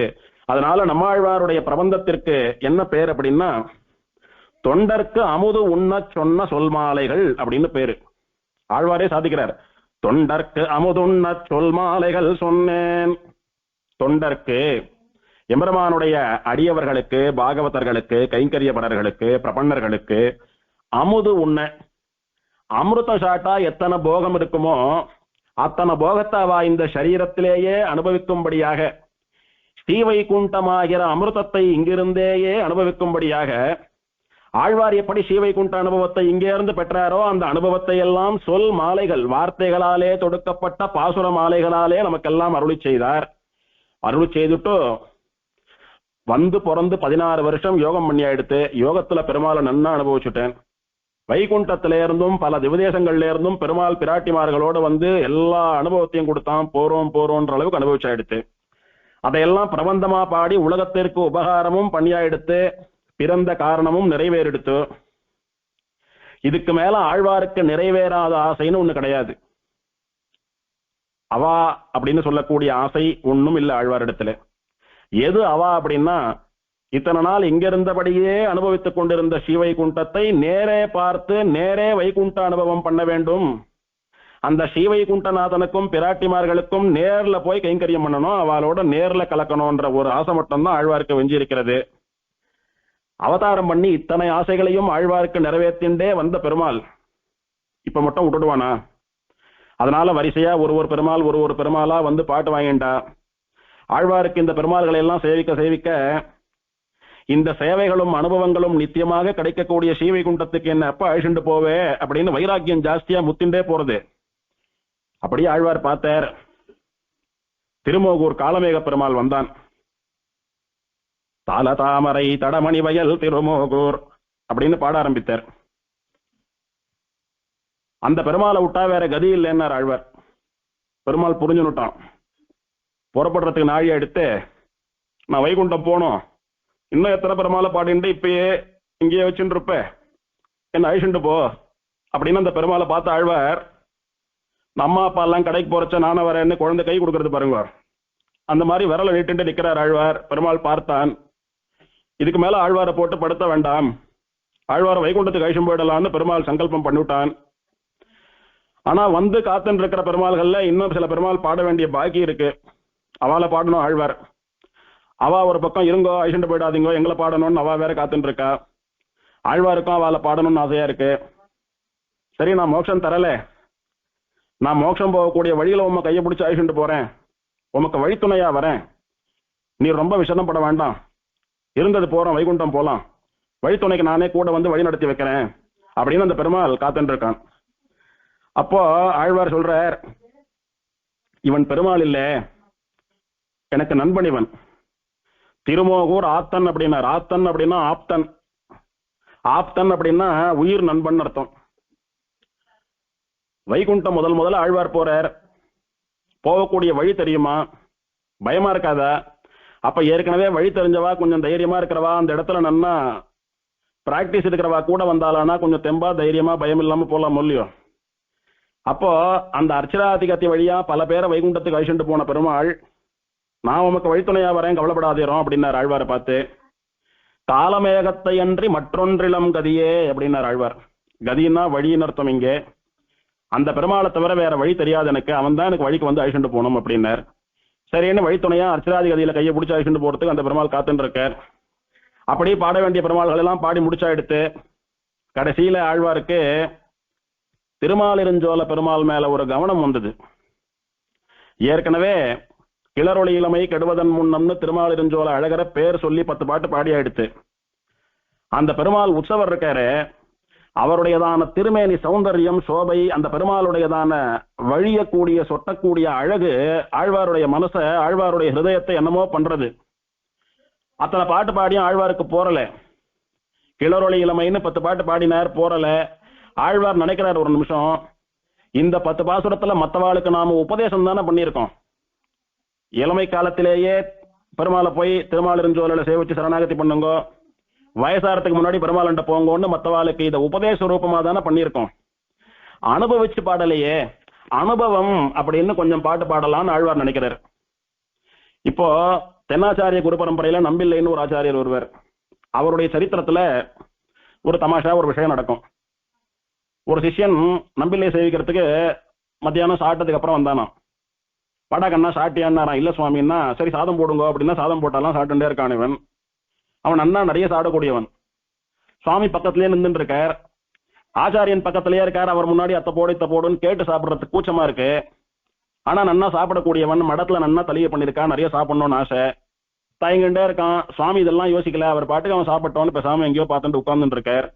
இவனுக்கு 2 மனசா இருக்கு, சாப்பிட்டுட்டே இருக்கான். சாதம் போடுறச்ச போடுங்க போடுங்கன்னா நிறைய போட்டா. இப்ப மோர் போட்டுக்க வேண்டிய பிரகரணம் வந்துடுத்து அவனுக்கு. மோர் குத்தினா, மோர் குத்தரிச்சா என்ன பண்ணா, நன்னா தாராளமா மோர் குத்தினார் அந்த மாமா. மோர் ஜாஸ்தியா வழிஞ்சு ஓடுற மாதிரி ஆயிடுத்து. வேணும்னே குத்துங்க குத்துங்கன்னு சொல்லி நன்னா வழிஞ்சு ஓடினா விட்டு நிறுத்தினான். போற மாமா நிறுத்துங்கன்னா அவர் மோர் குத்துறவர் நிறுத்திட்டார். நிறுத்தினா விட்டு சாப்பிட்டு முடிச்சுட்டா இலையில மோர் அப்படியே தேங்கி நிக்கிறது. இப்ப எப்படி இலை எடுக்கிறது? எடுத்தா எச்சலா போயிடும் இல்லையோ. அதனால பார்த்தான், என்னடா கண்ணா அவ்வளவு மோர் இருக்கு அப்படின்னா, என்ன பண்றது மாமா, மோரை வேஸ்ட் பண்ண வேணாம், இடமெல்லாம் எச்சால் ஆக வேணான்னு பாக்குறேன், கொஞ்சம் சோத்த போடு அப்படின்னா. சரின்னு கொஞ்சம் சாதம் போட்டான். சாதம் போடுறச்ச போறோமா பாரு அப்படின்னா, நிறைய போடுற வரைக்கும் போறோம்னு சொல்லவே இல்லை, நிறைய போட்டா விட்டு போறோம்னா. அப்புறம் சாதம் மீந்து போயிடுச்சு. உடனே என்ன பண்றதுன்னா, இன்னும் கொஞ்சம் மோர் குத்துங்கன்னா, அதையும் நிறைய குத்தின்ட்டான். அவனுக்கு என்னன்னா நிறைய சாப்பிடணும், ஆனா வேணும்னு கேட்டு சாப்பிட்ட மாதிரி இருக்கக்கூடாது அப்படின்னு ஒரு மேக்கப் பண்ணணும்னு நினைக்கிறான். இதை ரொம்ப நேரமா சாப்பிட்டு இருக்கானே, இன்னும் எழுந்துக்கலையே நம்பில பார்த்தார். பார்த்து என்ன நடக்கிறதுன்னு புரிஞ்சுட்டு அவரால் சிரிப்பு அடக்க முடியல. அவர் ஒரு வார்த்தை சொன்னார், மோர் உள்ளதனையும் சோரேயோ அப்படின்னார். ஏண்டா மோர் ஜாஸ்தியா எடுத்துன்னு சாதம் போட்டுப்ப, திரும்ப சாதம் ஜாஸ்தியா எடுத்துன்னு மோர் குத்திப்ப, எழுந்துக்கவே மாட்ட போல் இருக்க, என்ன வேணுமோ நல்லா சாப்பிட்டு எழுந்துக்க, யாரும் என்ன சொல்ல போறா உன்ன. அந்த மாதிரி மோர் உள்ளதனையும் சோரேயோ அப்படின்னு சொன்னா, இவன் எப்படி மோருக்காக சோறு, சோறுக்காக மோருன்னு மாத்தி மாத்தி சாப்பிட்டு இருக்கானோ, மொத்தத்துல சாப்பிடணும் இவனுக்கு. அந்த மாதிரி நம்மாழ்வார் கிளறொளி இளமை அப்படின்னு சொல்லக்கூடிய பதிகத்துல அழகன பாடியா எடுத்து அடுத்த பெருமாளை பாடிட்டு போலாம் இல்லையோ. ஆனா அத்தை பண்ணல. அவர் என்ன பண்றாரு அப்படின்னா, அங்க நான் பாடினேன், ஆனா பெருமாளை அனுபவிச்சு என்னுடைய அனுபவத்தை நான் வெளியிடலையே, மற்றவாளுக்கு உபதேசம் தானே பண்ணினேன். இந்த எம்பெருமானை இளமையிலேயே சரணாகதி பண்ணி மோட்சம் போங்கன்னு மற்றவாளுக்கு நான் உபதேசம் தானே பண்ணினேன், என்னுடைய அனுபவத்தை வெளியிடலையே. அதனால அனுபவத்துக்காக இன்னொரு 10 பாடுறேன் அப்படின்னு, முடிச்சோதியாய் உனது முகச்சோதி மலர்ந்ததுவோ அப்படின்னு அந்த எம்பெருமானுடைய திருமேனி சௌந்தரியத்தை, அழகை, லாவண்யத்தை எல்லாம் வர்ணித்து ஒரு 10 பாசுரம் பாடினார். முதல் பாடின 10 பாசுரம் உபதேசம், அடுத்து பாடின 10 பாசுரம் அனுபவம் அப்படின்னு 2 கேட்டகரியில 2 10 பாடி ஆயிடுத்து. அந்த பெருமாளுடைய அழகு கடைசி காலத்துல ஞாபகம் வந்துடுத்து. எப்படியானா சுவாமி தேசிகன் கடைசி காலத்துல தேவப்பெருமாள் தனக்கு வேணுகோபாலன் திருக்கோலத்துல வந்து சேவை சாதிக்கணும்னு ஆசைப்பட்டாரோ, அந்த மாதிரி ஆழ்வார் பரம்பதிக்கிற சமயத்துல அழகனை சேவிக்கணும்னு ஆசை வந்துடுத்து. திருமாலிருஞ்சோலை மலை அப்படின்னு வாயில வந்துடுத்து ஆழ்வாருக்கு. திருமாலிருஞ்சோலை மலைன்னு பாட ஆரம்பிச்சுட்டார். உடனே திருப்பேர் நகர் பெருமாள் முந்திண்டு வந்தாராம். சுவாமி சுவாமி சுவாமி இருக்கா இருக்கா, போறோம் போறோம்.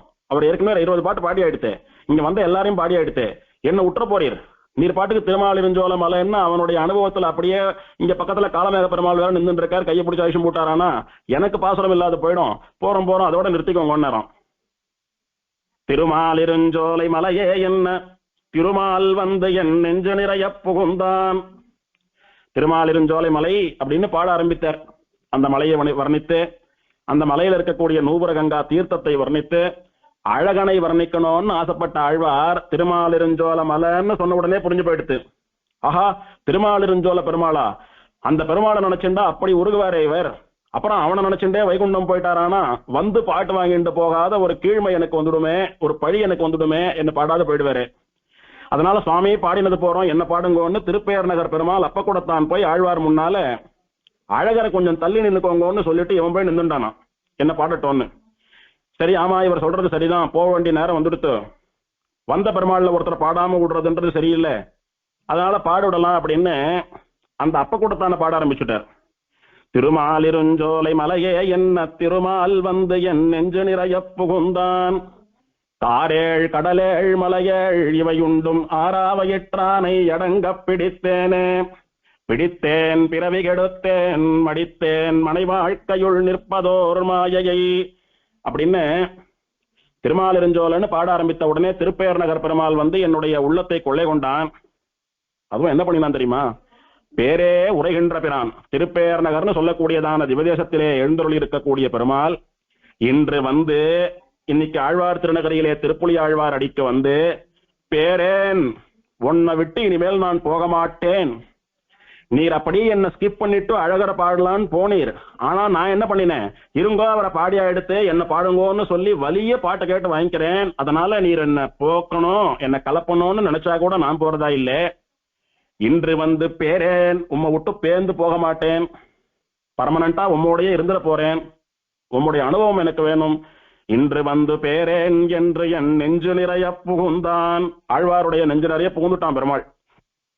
இத்தனை பெருமாளை பாடியிருந்தாலும் இப்ப எந்த பெருமாள் ஆழ்வாருடைய மனசு முழுக்க இருக்காரு அப்படின்னா திருப்பேர் நகர் பெருமாள் மட்டுமே இருக்கணும்.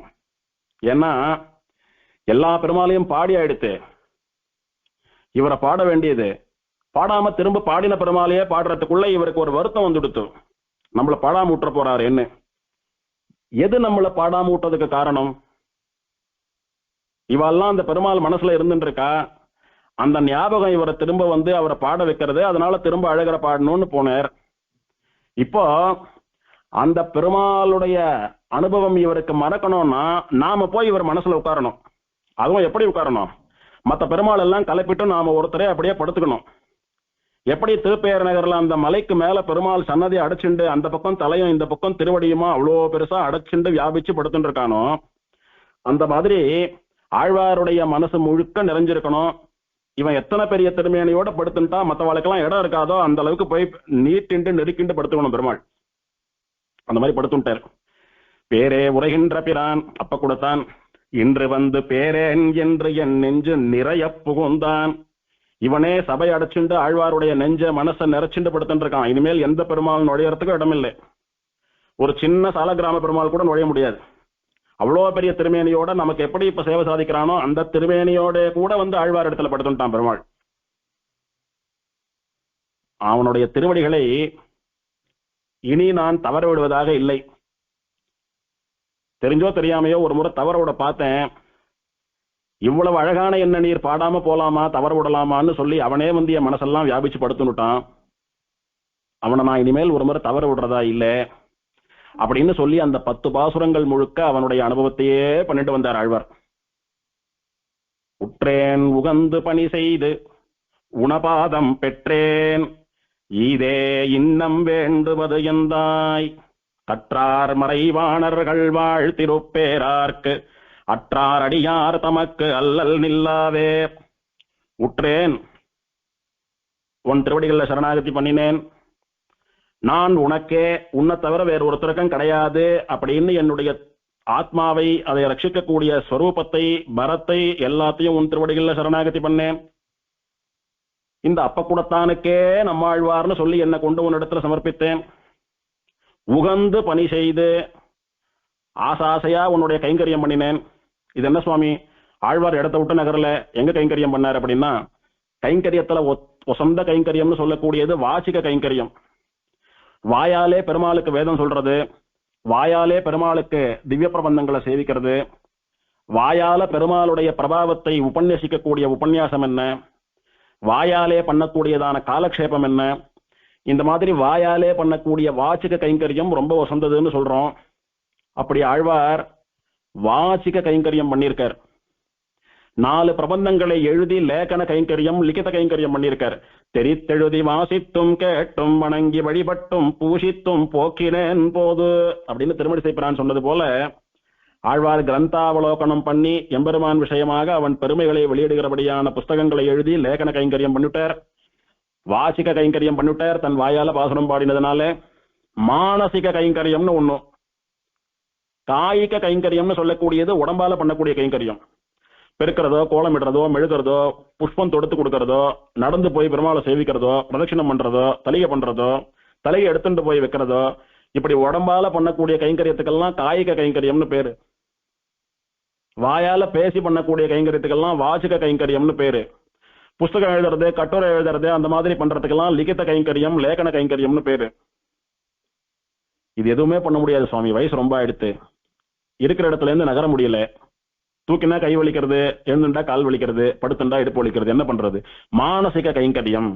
மனசால பெருமாளை அனுபவிச்சுண்டு மனசால பெருமாளுக்கு இதெல்லாம் பண்ணிண்டு பிரபந்தம் சொல்லணும்னு ஆசையா மனசால சொல்லிக்கலாம், வேதம் சொல்லணும்னு ஆசையா மானசிகமா சொல்லிக்கலாம். இப்படி இருந்த இடத்துல இருந்தே பண்ற கைங்கரியத்துக்கு மானசிக கைங்கரியம்னு பேரு. அந்த பெருமாள் எங்கேயோ இருந்தாலும் இந்த கைங்கரியம் அவனை நம்ம பக்கத்துல கொண்டாந்து சேர்க்கும். இப்ப அடியேன் திருவேங்கடமுடியானுக்கு 2 பிரபந்தம் சேவிக்கணும்னு ஆசைப்படுறேன். மனசுல திருவேங்கடமுடியான தியானிச்சுண்டா அவன் பக்கத்துல உட்காந்து பிரபந்தம் சொல்ற மாதிரி நினைச்சுண்டா பெருமாள் அடுத்த க்ஷணம் பக்கத்துல வந்துருவான், நமக்கு தெரியாது, அவ்வளவுதான். அப்படி எங்கேயோ இருக்கக்கூடிய பெருமாளை அருகிலே கொண்டு சேர்க்கக்கூடியது அல்லது நம்மை பெருமாள் அருகிலே கொண்டு சேர்க்கக்கூடியது மானசிக கைங்கரியம். அந்த மானசிக கைங்கரியமும் உத்தமமாக பண்ணினவர் இந்த ஆழ்வார்.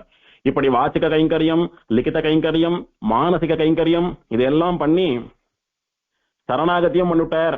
உகந்து பணி செய்து ரொம்ப ஆசையோட கூட கைங்கரியம் பண்ண வேணும் என்கிற ருச்சியோட கூட கைங்கரிய ருச்சியோட கூட இத்தனை கைங்கரியம் பண்ணியா எடுத்து இதனுடைய பலனாக எனக்கு என்ன கிடைச்சதுன்னா இந்த எம்பெருமானுடைய திருவடிகள்ல மோட்சம் கிடைச்சுடுத்து. மோட்சம் கிளம்பிண்டே இருக்கேன். ஏதோ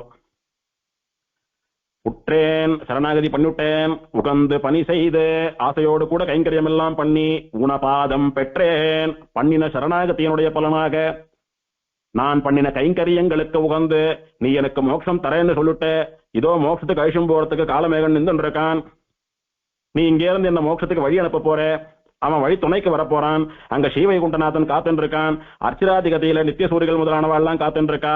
எத்தனையோ தேவர்கள்லாம் என்ன வரவேற்கிறதுக்கு காத்துன்னு இருக்கா. எல்லாம் இதோ இங்க இருந்தபடியே என் கண்ணுக்கு தெரிஞ்சுட்டு இருக்கு.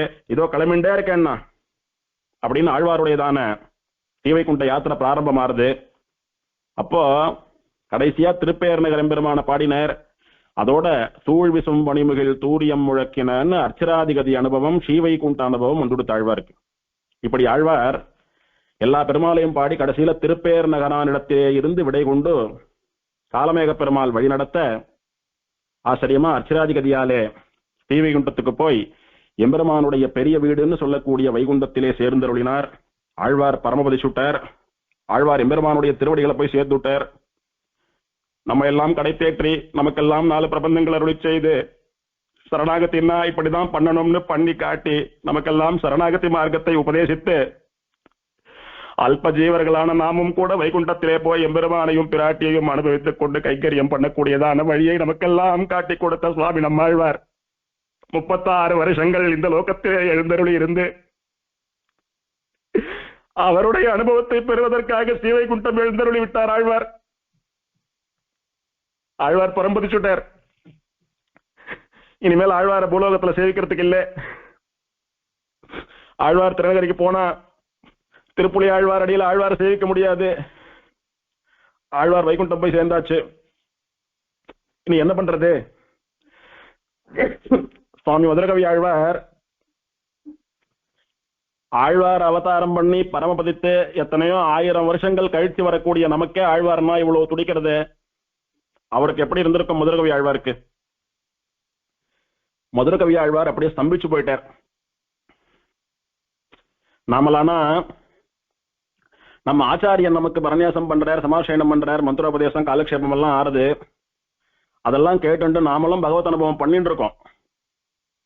பெருமாளுக்கு வேத பாராயணம் பண்றோம், சேவா காலம் பண்றோம், ஸ்தோத்திர பாடம் சொல்றோம், உபன்யாசம் பண்றோம், காலக்ஷேபம் பண்றோம், கோவிலுக்கு போய் பெருமாளை சேவிக்கிறோம், உற்சவத்துல கலந்துக்கிறோம். இப்படி அவாவாலால ஆன மட்டும் பெருமாளுடைய அனுபவத்தை பகவத் அனுபவத்தை இங்க பண்ணிட்டு தான் இருக்கோம். நம்ம எல்லாம் நமக்கே நம்ம ஆச்சாரியன் அப்படின்னா அவ்வளவு துடிக்கிறது, ஆச்சாரியன்னா அவ்வளவு பிரேமை, அவ்வளவு காதல் இருக்கு. அந்த ஆச்சாரியனை தவிர வேறு தெய்வமே தெரியாது. அதுவும் எங்க ஆழ்வார் திருநகரியிலே பொழிந்து நின்ற பிரான் சன்னதியில இருந்துட்டு அந்த பெருமாளை சேவிக்கிறதே இல்லை. இவர் சுத்தி நவதிருப்பதி எம்பெருமான்கள் இருக்கா, யாரையும் சேவிக்கிறது இல்லை. அப்படி அத்தனை பெருமாள்கள் இருந்தாலும் 36 திவதேசத்து எம்பெருமான்கள் அந்த திருப்புலி ஆழ்வார் அடிக்கு வந்து சேவை சாதித்தாலும் இந்த 4 பிரபந்தங்கள் இருந்தாலும் இவர் ஒரு நாளும் பிரபந்தங்களை கொண்டு பெருமாள் அனுபவிச்சவர் இல்லை. ஆழ்வார் அப்படின்னு சொல்லக்கூடிய இவருடைய ஆச்சாரிய அனுபவிச்சு கொண்டிருக்கக்கூடியவர். நாம ஆச்சாரியனையும் அனுபவிச்சுட்டு பெருமாளையும் அனுபவிச்சுட்டு இருக்கோம். நமக்கே ஆச்சாரியன் பரம்பதி சுட்டா உடஞ்சு போறோமே. ஆச்சாரியனே பெருமாள்னு முழு மூச்சா அவரை விட்டு நீங்காமல் இருந்த இவருக்கு எப்படி பதறி இருக்கும் மனசு? தாங்கிக்க முடியல. அவரால உடஞ்சு போயிட்டார். ஆனா ஒன்ன நினைச்சு மனசை தேத்தின்ட்டார். ஆழ்வார் நம்மளை விட ஞானத்திலையும் பக்தியிலையும் யோகத்திலையும் பெரியவர். ஆனா வயசுல மதுரகவி ஆழ்வார் தான் பெரியவர். நியாயமா பார்த்தா அவருக்கு முன்னால நான் போயிருக்கணும். ஆனா ஆச்சாரியன் போய் திருவடிக்கு அழிச்சிக்கிறது தான் சிஷ்யனை கிரமன்றதுனால எங்க ஆச்சாரியன் முன்ன போய் என்ன கூட்டுக்கிறார் போல் இருக்கு. வயசு ரொம்ப ஆயிடுத்து, எப்படியும் நானும் இன்னும் ரொம்ப நல்லா இருக்க மாட்டேன். அதனால கூடிய சீக்கிரம் எங்க ஆச்சாரியன் நம்ம ஆழ்வார் இடத்துல நானும் போய் சேர்ந்துடுவேன். எனக்கு கொஞ்சம் விளம்பமா இருது, அவ்வளவுதான். ஆச்சாரியன் கூடவே அழிச்சுட்டு போனார்னா நல்லா இருக்கும், அங்கேயும் போய் கைங்கரியம் பண்ணிருப்பேன். ஆனால் என்னமோ ஏதோ காரணத்துக்காக பெருமாள் என்ன இங்க விட்டு வச்சிருக்கான். சுவாமி தேசிகன் சாதிக்கிறார், மேதினியில் இருக்கின்றோம் விதியினாலே. ஏண்டாப்பா உனக்கு சரணாகதி ஆயிடுத்து, புறப்பட்டும் வைகுண்டம் போக வேண்டியது தானே, இன்னும் என்னடா பண்ணிட்டு இருக்கீங்கன்னா விதி சுவாமி. என்னைக்கு இந்த பூமியை விட்டு போனோம்னு எழுதியிருக்கோம் அன்னைக்கு தான் போக முடியும். சரணாகதி ஆயிடுத்துன்னா உடனே போயிட முடியுமாண்ணா? அப்படி சரணாகதி ஆன க்ஷணமே போறதா இருந்தா யாரானும் பண்ணிப்பாளா? அதனால மேதினியில் இந்த உலகத்தில் இருக்கின்றோம் விதியினாலே. போறதுக்கு நாள் வரலையே, நாள் வரட்டும் போலான்னு மதுரகவி ஆழ்வார் மனசை தேத்தின்ட்டார். அது வரைக்கும் அறிவுபூர்வமா ஒரு சிஷ்யன் என்ன பண்ணணும்னு சாஸ்திரத்துல சொல்லி இருக்கோம், அந்த காரியத்தை பண்றார். என்ன பண்ணணும்? ஆச்சாரியனுடையதான பெருமையை லோகத்திலே பரப்ப வேணும். ஆச்சாரியனுடைய உபதேசங்களை லோகத்துல கொண்டு சேர்க்க வேணும். அதனால மதுரகவி ஆழ்வார் நம்மாழ்வார் விஷயமா 3 விஷயங்களை இந்த லோகத்துல பண்ணணும்னு ஒரு சங்கல்பம் பண்ணிட்டார். மதுரகவி ஆழ்வார் வைகுண்டம் போய் சேர்றதுக்குள்ள 3 காரியம் பண்ணிடணும் நம்மாழ்வார் விஷயமா. என்னன்னா, முதல்ல கண்ணினும் சிறுதாம்புன்னு சொல்லக்கூடிய பிரபந்தத்தை நம்மாழ்வார் விஷயமாக பாடணும். ஒரு சிஷ்யனும் ஆச்சாரியனுடைய பெருமையை பாடும் விதமா பாசுரமோ ஸ்லோகமோ எழுதி சேவிச்சுட்டு வரணும். நமக்கு எல்லாருக்கும் ஸ்லோகம் எழுதுறதுக்கு பாசுரம் எழுதுறதுக்குலாம் வராது. அதுவும் இல்லாம எத்தனை எழுதிண்டே போறது சொல்லிண்டே போறது இதெல்லாம் கேட்க வேண்டாம் ஆச்சாரியம். அதனாலதான் பொதுவா ஆச்சாரிய தனியன் அப்படின்னு ஒன்னு எழுதி சொல்லிட்டு இருக்கோம் ஒரு ஸ்லோகத்தை. சில ஆச்சாரியர்களுக்கு விசேஷமா அஷ்டோத்திரம், மங்களம், வாடி திருநாமம் அந்த மாதிரி எல்லாம் எழுதுறது உண்டு. திருநாள் பாட்டு அது இதுன்னு எழுதுறது உண்டு.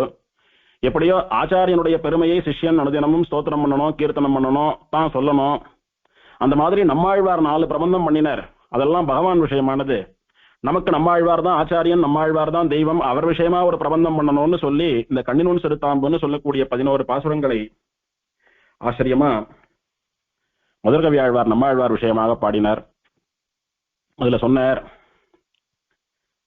ரொம்ப கஷ்டப்பட்டு வேத சாஸ்திரங்களை எல்லாம் புரிந்து கொண்டு தெரிந்து கொள்ள வேண்டிய ஞானத்தை சர்வ சாதாரணமாக எனக்கு கொடுத்துட்டார் எங்க ஆச்சாரியன் நம்மாழ்வார். அதனால அவர் தான் எனக்கு தெய்வம், அவரை விட்டா எனக்கு வேற தெய்வம் தெரியாது.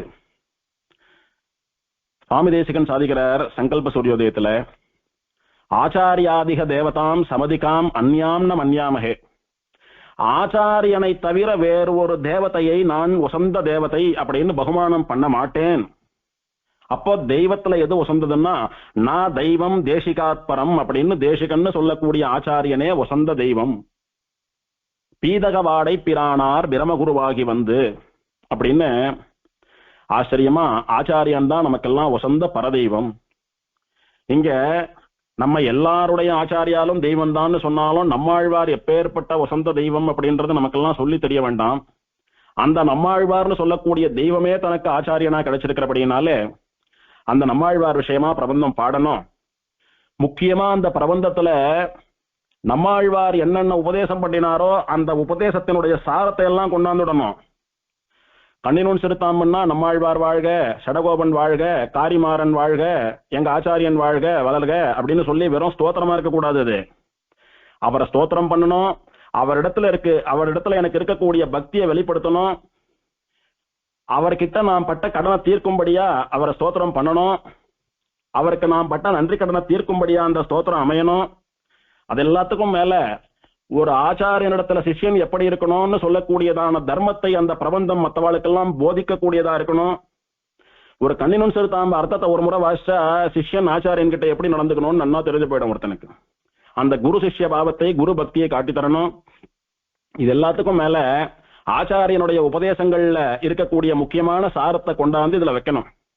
அப்படின்னு என்ன வச்சார் இதுல?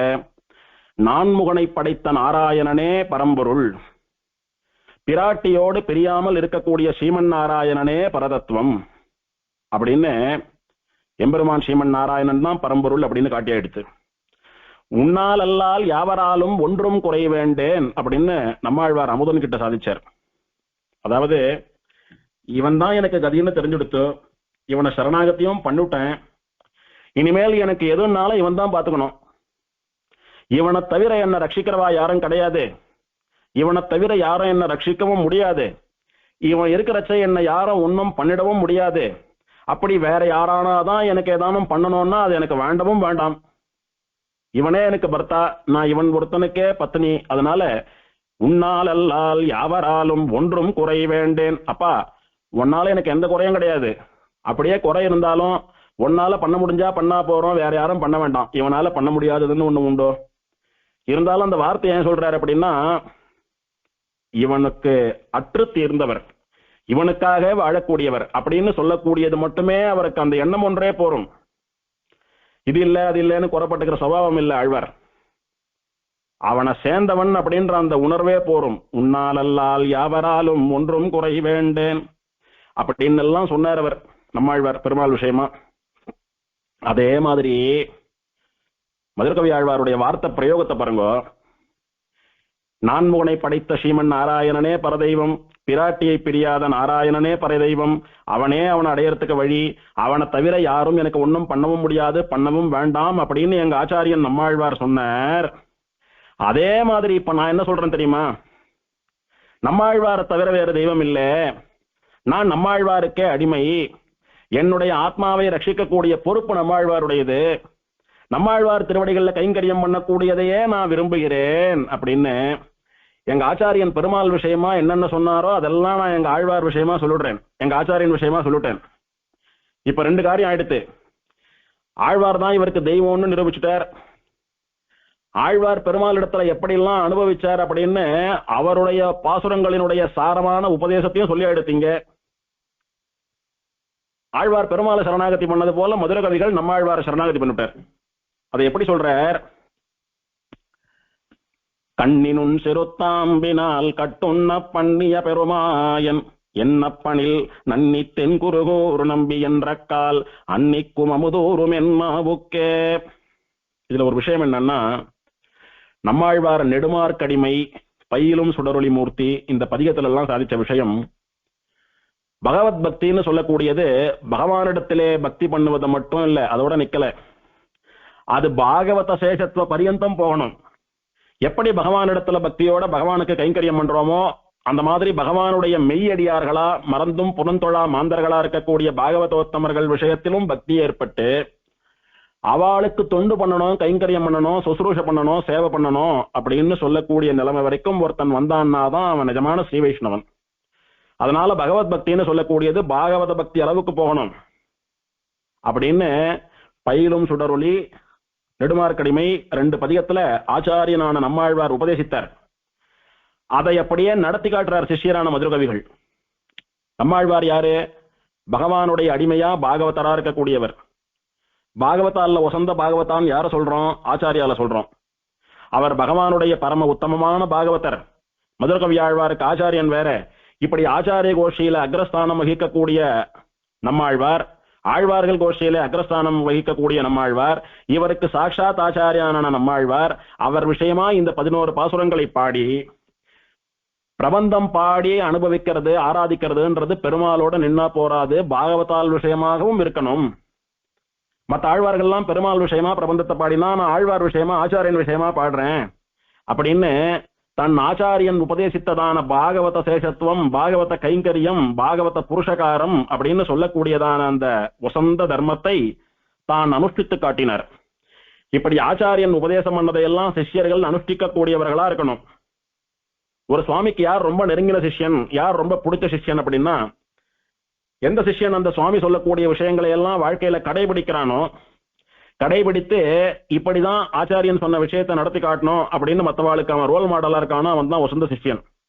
அந்த மாதிரி நம்மாழ்வாரே இவன் என்னுடைய சிஷ்யன் அப்படின்னு மாறு தட்டி கொள்ளும்படியான பெருமையை உடையவர் மதுரகவி ஆழ்வார். இப்படி பகவத் பக்தியானது பாகவத பக்தி வரைக்கும் அப்படின்றத ஆழ்வார்னா என்ன சுவாமி பெருமாள் மேல பாட்டு பாடணும், ஆனா இவர் பெருமாள் மேல பாடவே இல்லையே, ஆழ்வார் மேல தானே பாடியிருக்கார், ஒரு பாகவதர் மேல தானே பாடியிருக்கார், இவர் எப்படி ஆழ்வார் ஆனார் அப்படின்னா, எங்க ஆழ்வார் என்ன சொன்னார்? பகவத் பக்தி பாகவதா வரைக்கும் போகணும்னு சொன்னார். அதனாலதான் பயிரும் சுடரொளி நெடுமார்க்கடிமையில எல்லாம் பாகவதால பாடினார். நான் அந்த எல்லை நிலத்திலே இருந்து பாகவதால பாடுறேன். அப்படி பாடுறச்ச கூட கண்ணினும் சிறுத்தாம்பினால் கட்டுண்ண பண்ணிய பெருமாயன் அப்படின்னு கண்ணனுடைய சம்பந்தத்தோடு தான் பாடுகிறேன். அதனால இவரும் பகவானையும் பாடுட்டார், பாகவதாலையும் பாடுட்டார். பகவத் பக்தியினுடைய எல்லை நிலமாக இருக்கக்கூடிய பாகவத பக்தியையும் வெளிப்படுத்திட்டார். அதனால இவரும் ஆழ்வார். இப்படி இனிமையா பகவானை பாடுட்டார், பாகவதரை பாடுட்டார், ஆச்சாரியனை பாடுட்டார், பகவத் பக்தியானது பாகவத பக்தி வரைக்கும் செல்லணும்ன்ற தர்மத்தை உபதேசிச்சுட்டார், ஸ்ரீமன் நாராயணனே பரதத்துவம் அப்படின்ற தர்மத்தை சொல்லிட்டார், அவனை தவிர வேறு யாரும் நமக்கு கதி இல்லைன்றதை சொல்லிட்டார். இப்படி இனிமையா சொல்ல வேண்டிய விஷயங்களை எல்லாம் சொல்லக்கூடிய கவி புலவர் இவர். மதுரம், மதுரம் அப்படின்னா இனிமைன்னு அர்த்தம். இனிமையான கவிதையை எழுதக்கூடியவரானபடியினாலே மதுர கவி, இன் கவி, இனிய கவி. இப்படி ஆழ்வாருடைய நிஜமான பேர் என்னன்னு யாருக்கும் தெரியாது. நம்மாழ்வாருக்கு மாறன் சடகோபன் பேர் சொல்றோம், பின்னாடி ஆச்சாரியர்கள் ஆழ்வார்கள் பெருமாள்லாம் கொடுத்த பேர் நம்மாழ்வார்னு சொல்றோம். ஆனா மதுரகவி ஆழ்வாருக்கு இயற்பெயர் என்னன்னு யாருக்கும் தெரியாது.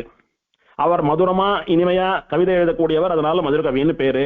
அப்படி எத்தனை எழுதிட்டாருன்னா இந்த 11 பாசுரம் தான் எழுதியிருக்கார்.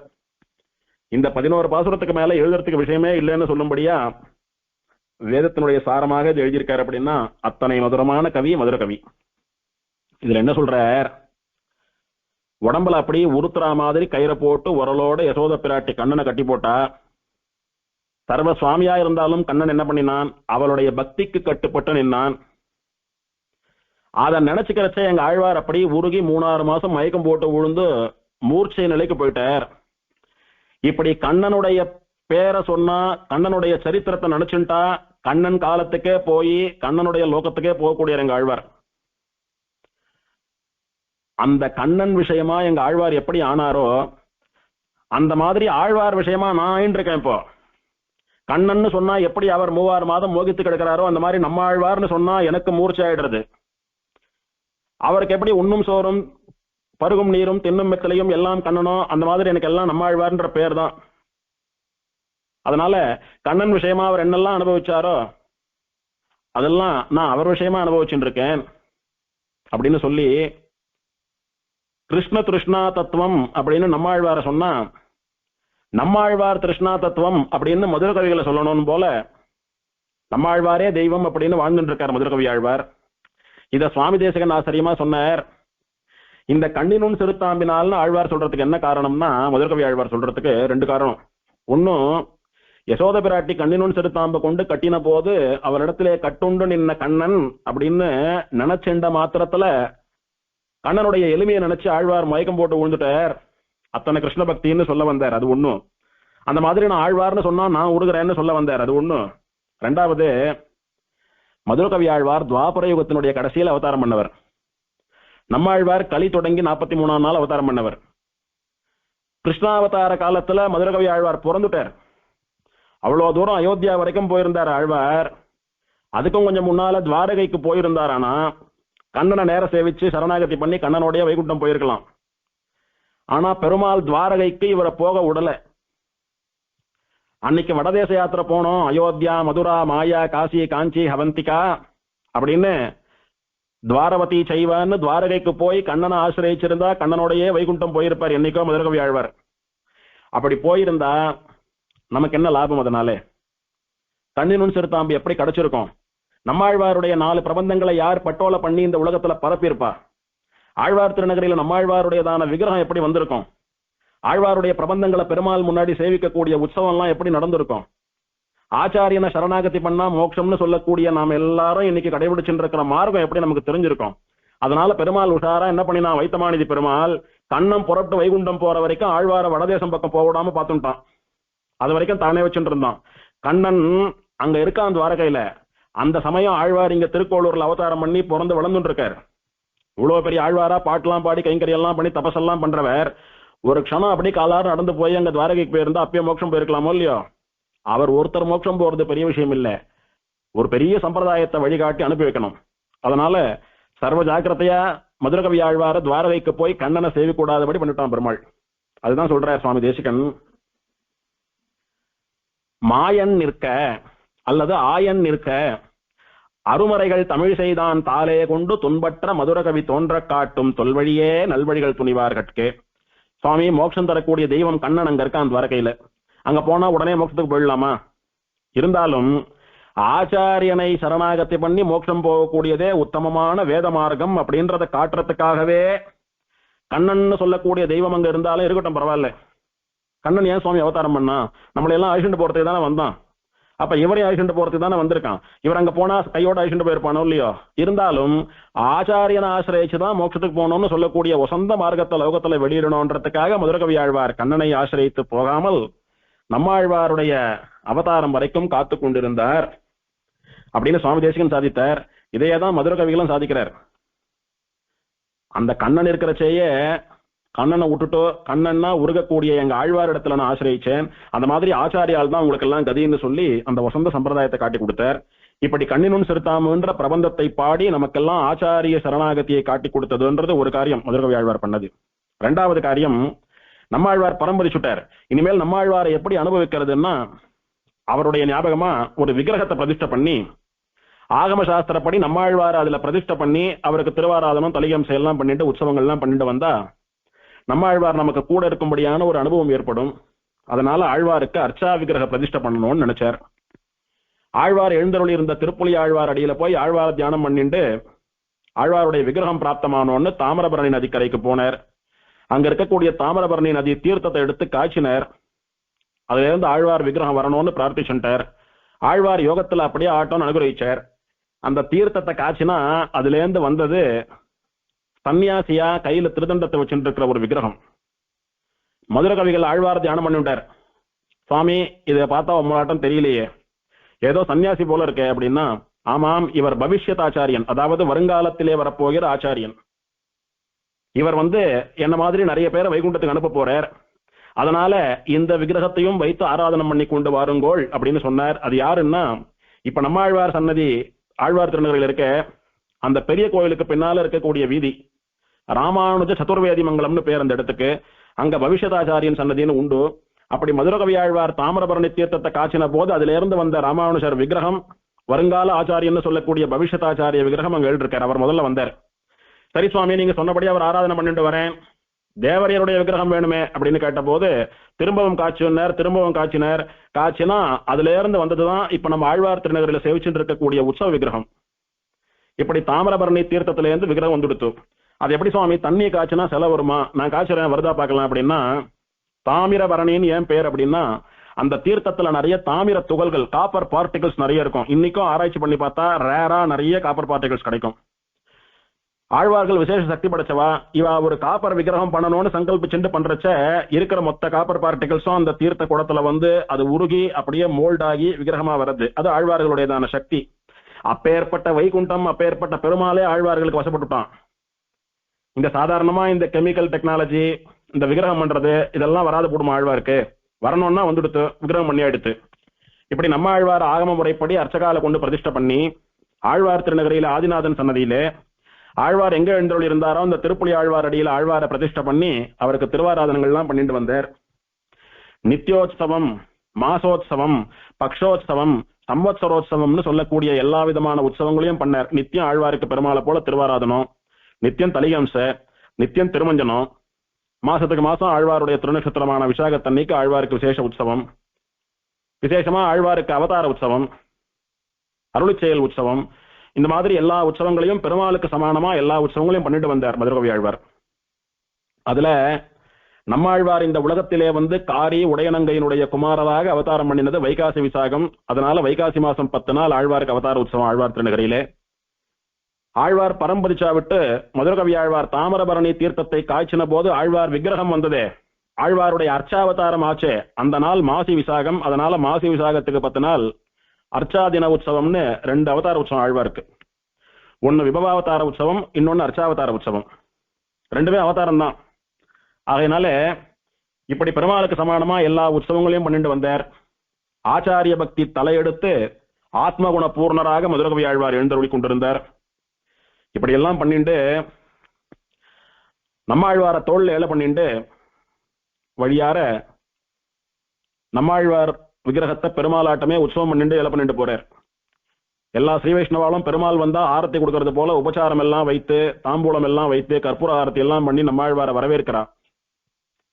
இப்படி நம்மாழ்வாருக்கு உற்சவத்தை எல்லாம் பண்ணிட்டு வந்தார்.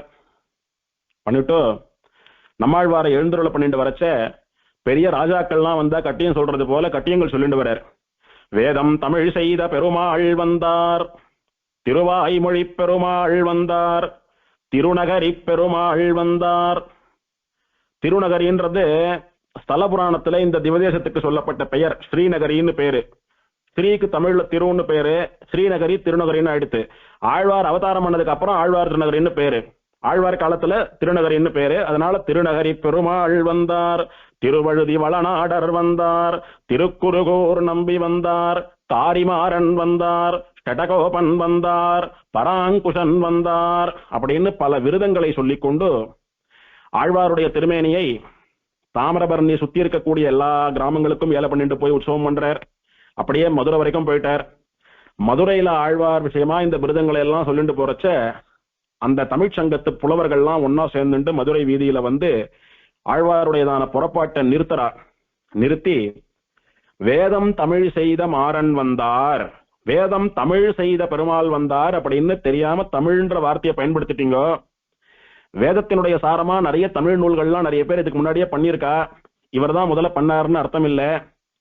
இந்த ஊர்ல எந்த புஸ்தகம் வசந்ததுன்னு யார் முடிவு பண்ணணும்னா எங்க மதுரையில இருக்கக்கூடிய சங்க பலகை தான் முடிவு பண்ணணும். அந்த சங்க பலகையில ஏத்துவோம் உங்க ஆழ்வாரையும் அவருடைய பிரபந்தத்தையும். அது ரெண்டுத்தையும் சங்க பலகை வச்சுக்கணும். வச்சுட்டாதான் ஆழ்வார் வசந்தவர், அந்த பிரபந்தம் வசந்ததுன்னு நாங்க தீர்மானத்துக்கு வருவோம், ஒத்துப்போம். ஒருவேளை அதுல விஷயம் இல்லைன்னா ஆழ்வார் அந்த ஓலைச்சுவடியை ரெண்டுத்தையும் பலகை ஜலத்துல கவுத்து விட்டுறோம். அதுக்கு மேல நீங்க இந்த மாதிரி விரதம் எல்லாம் சொல்லிட்டு போக முடியாது, இந்த ஊர்ல நீங்க விக்கிரக புறப்பாடு எல்லாம் பண்ணக்கூடாதுன்னு ஆட்சேபம் தெரிவிச்சா. மதுர கவிகள் சொன்னார், உங்க சங்க பலகையில ஏறி உட்கார்ற அளவுக்குலாம் எங்க ஆழ்வார் அவ்வளவு ஒன்னும் கீழே இறங்கி வந்துடல, அவரங்கெல்லாம் எழ மாட்டார், பெரிய பரமகாந்தி. சுவாமி தேசிகன் என்ன சொன்னார், நான் பண்ணதெல்லாம் ஒன்னும் நான் பண்ணல, எல்லாம் ஹயக்ரீவன் பண்ணா என்ன கொண்டு, கோதென்று இகழினும் அப்படின்னு சொல்லி இதுல குற்றம் இருக்குன்னு சொன்னாலும் இல்ல குற்றம் இல்லைன்னு வச்சுட்டாலும் நான் கலங்கவும் மாட்டேன், சந்தோஷப்படவும் மாட்டேன். ஏன்னா இது குற்றம்னு சொல்லி தோஷம் சொல்ற அளவுக்கோ, இது நன்னா இருக்குன்னு சொல்லி கொண்டாடுற அளவுக்கோ இதை நான் பண்ணுடல, எல்லாம் ஹயக்ரீவன் பண்ணான்னு சொன்னாரு. அந்த மாதிரி எங்க ஆழ்வார் எல்லாம் பெருமாள் என்ன கொண்டு பண்ணிண்டான்னு சொல்லியிருக்கார். அதனால அவர் புகழுக்கோ பழிக்கோ அஞ்சறவரோ விரும்புறவரோ கிடையாது. அதனால எங்க ஆழ்வார் இந்த மாதிரி பலகைகள் எல்லாம் ஏறி உங்க சவால் எல்லாம் சந்திக்க வேண்டிய அவசியம் அவர் கிடையாது. எங்க ஆழ்வாரங்கெல்லாம் எழ மாட்டார். ஆழ்வார் எங்களுக்கு பெருமாள், பெருமாளை கண்டெடுத்தோ எழ பண்ண மாட்டோம். ஒண்ணு பண்றேன், எங்க ஆழ்வாருடைய 4 பிரபந்தத்துல ஒரு பிரபந்தம் வேண்டாம், அதுல 1102 பாசுரத்துல ஒரு 100 வேண்டாம், ஒரு 10 வேண்டாம், ஒரே ஒரு பாசுரத்துல ஒரு பண ஓலையில எழுதி கொடுக்குறவங்களாண்ட அந்த பண ஓலையை அந்த சங்கப்பலகையில ஏத்துங்கோ. சங்கப்பலகை என்ன முடிவு பண்றதோ அதை அப்படியே கேட்கலாம் அப்படின்னா சங்கப்பலகை என்ன பண்ணித்துன்றதை நாளைக்கு பார்க்கலாம். ஸ்ரீநகர்யாம் மகாபுர்யாம் தாமிரபர்ணியுத்தரே தட்டே இந்திரிணி மூலதாம் நே ஸ்ரீஷடகோபாய மங்கலம். சீரார்த்தூப்புள் திருவேங்கடமுடையான் திருவடிகளே சரணம்.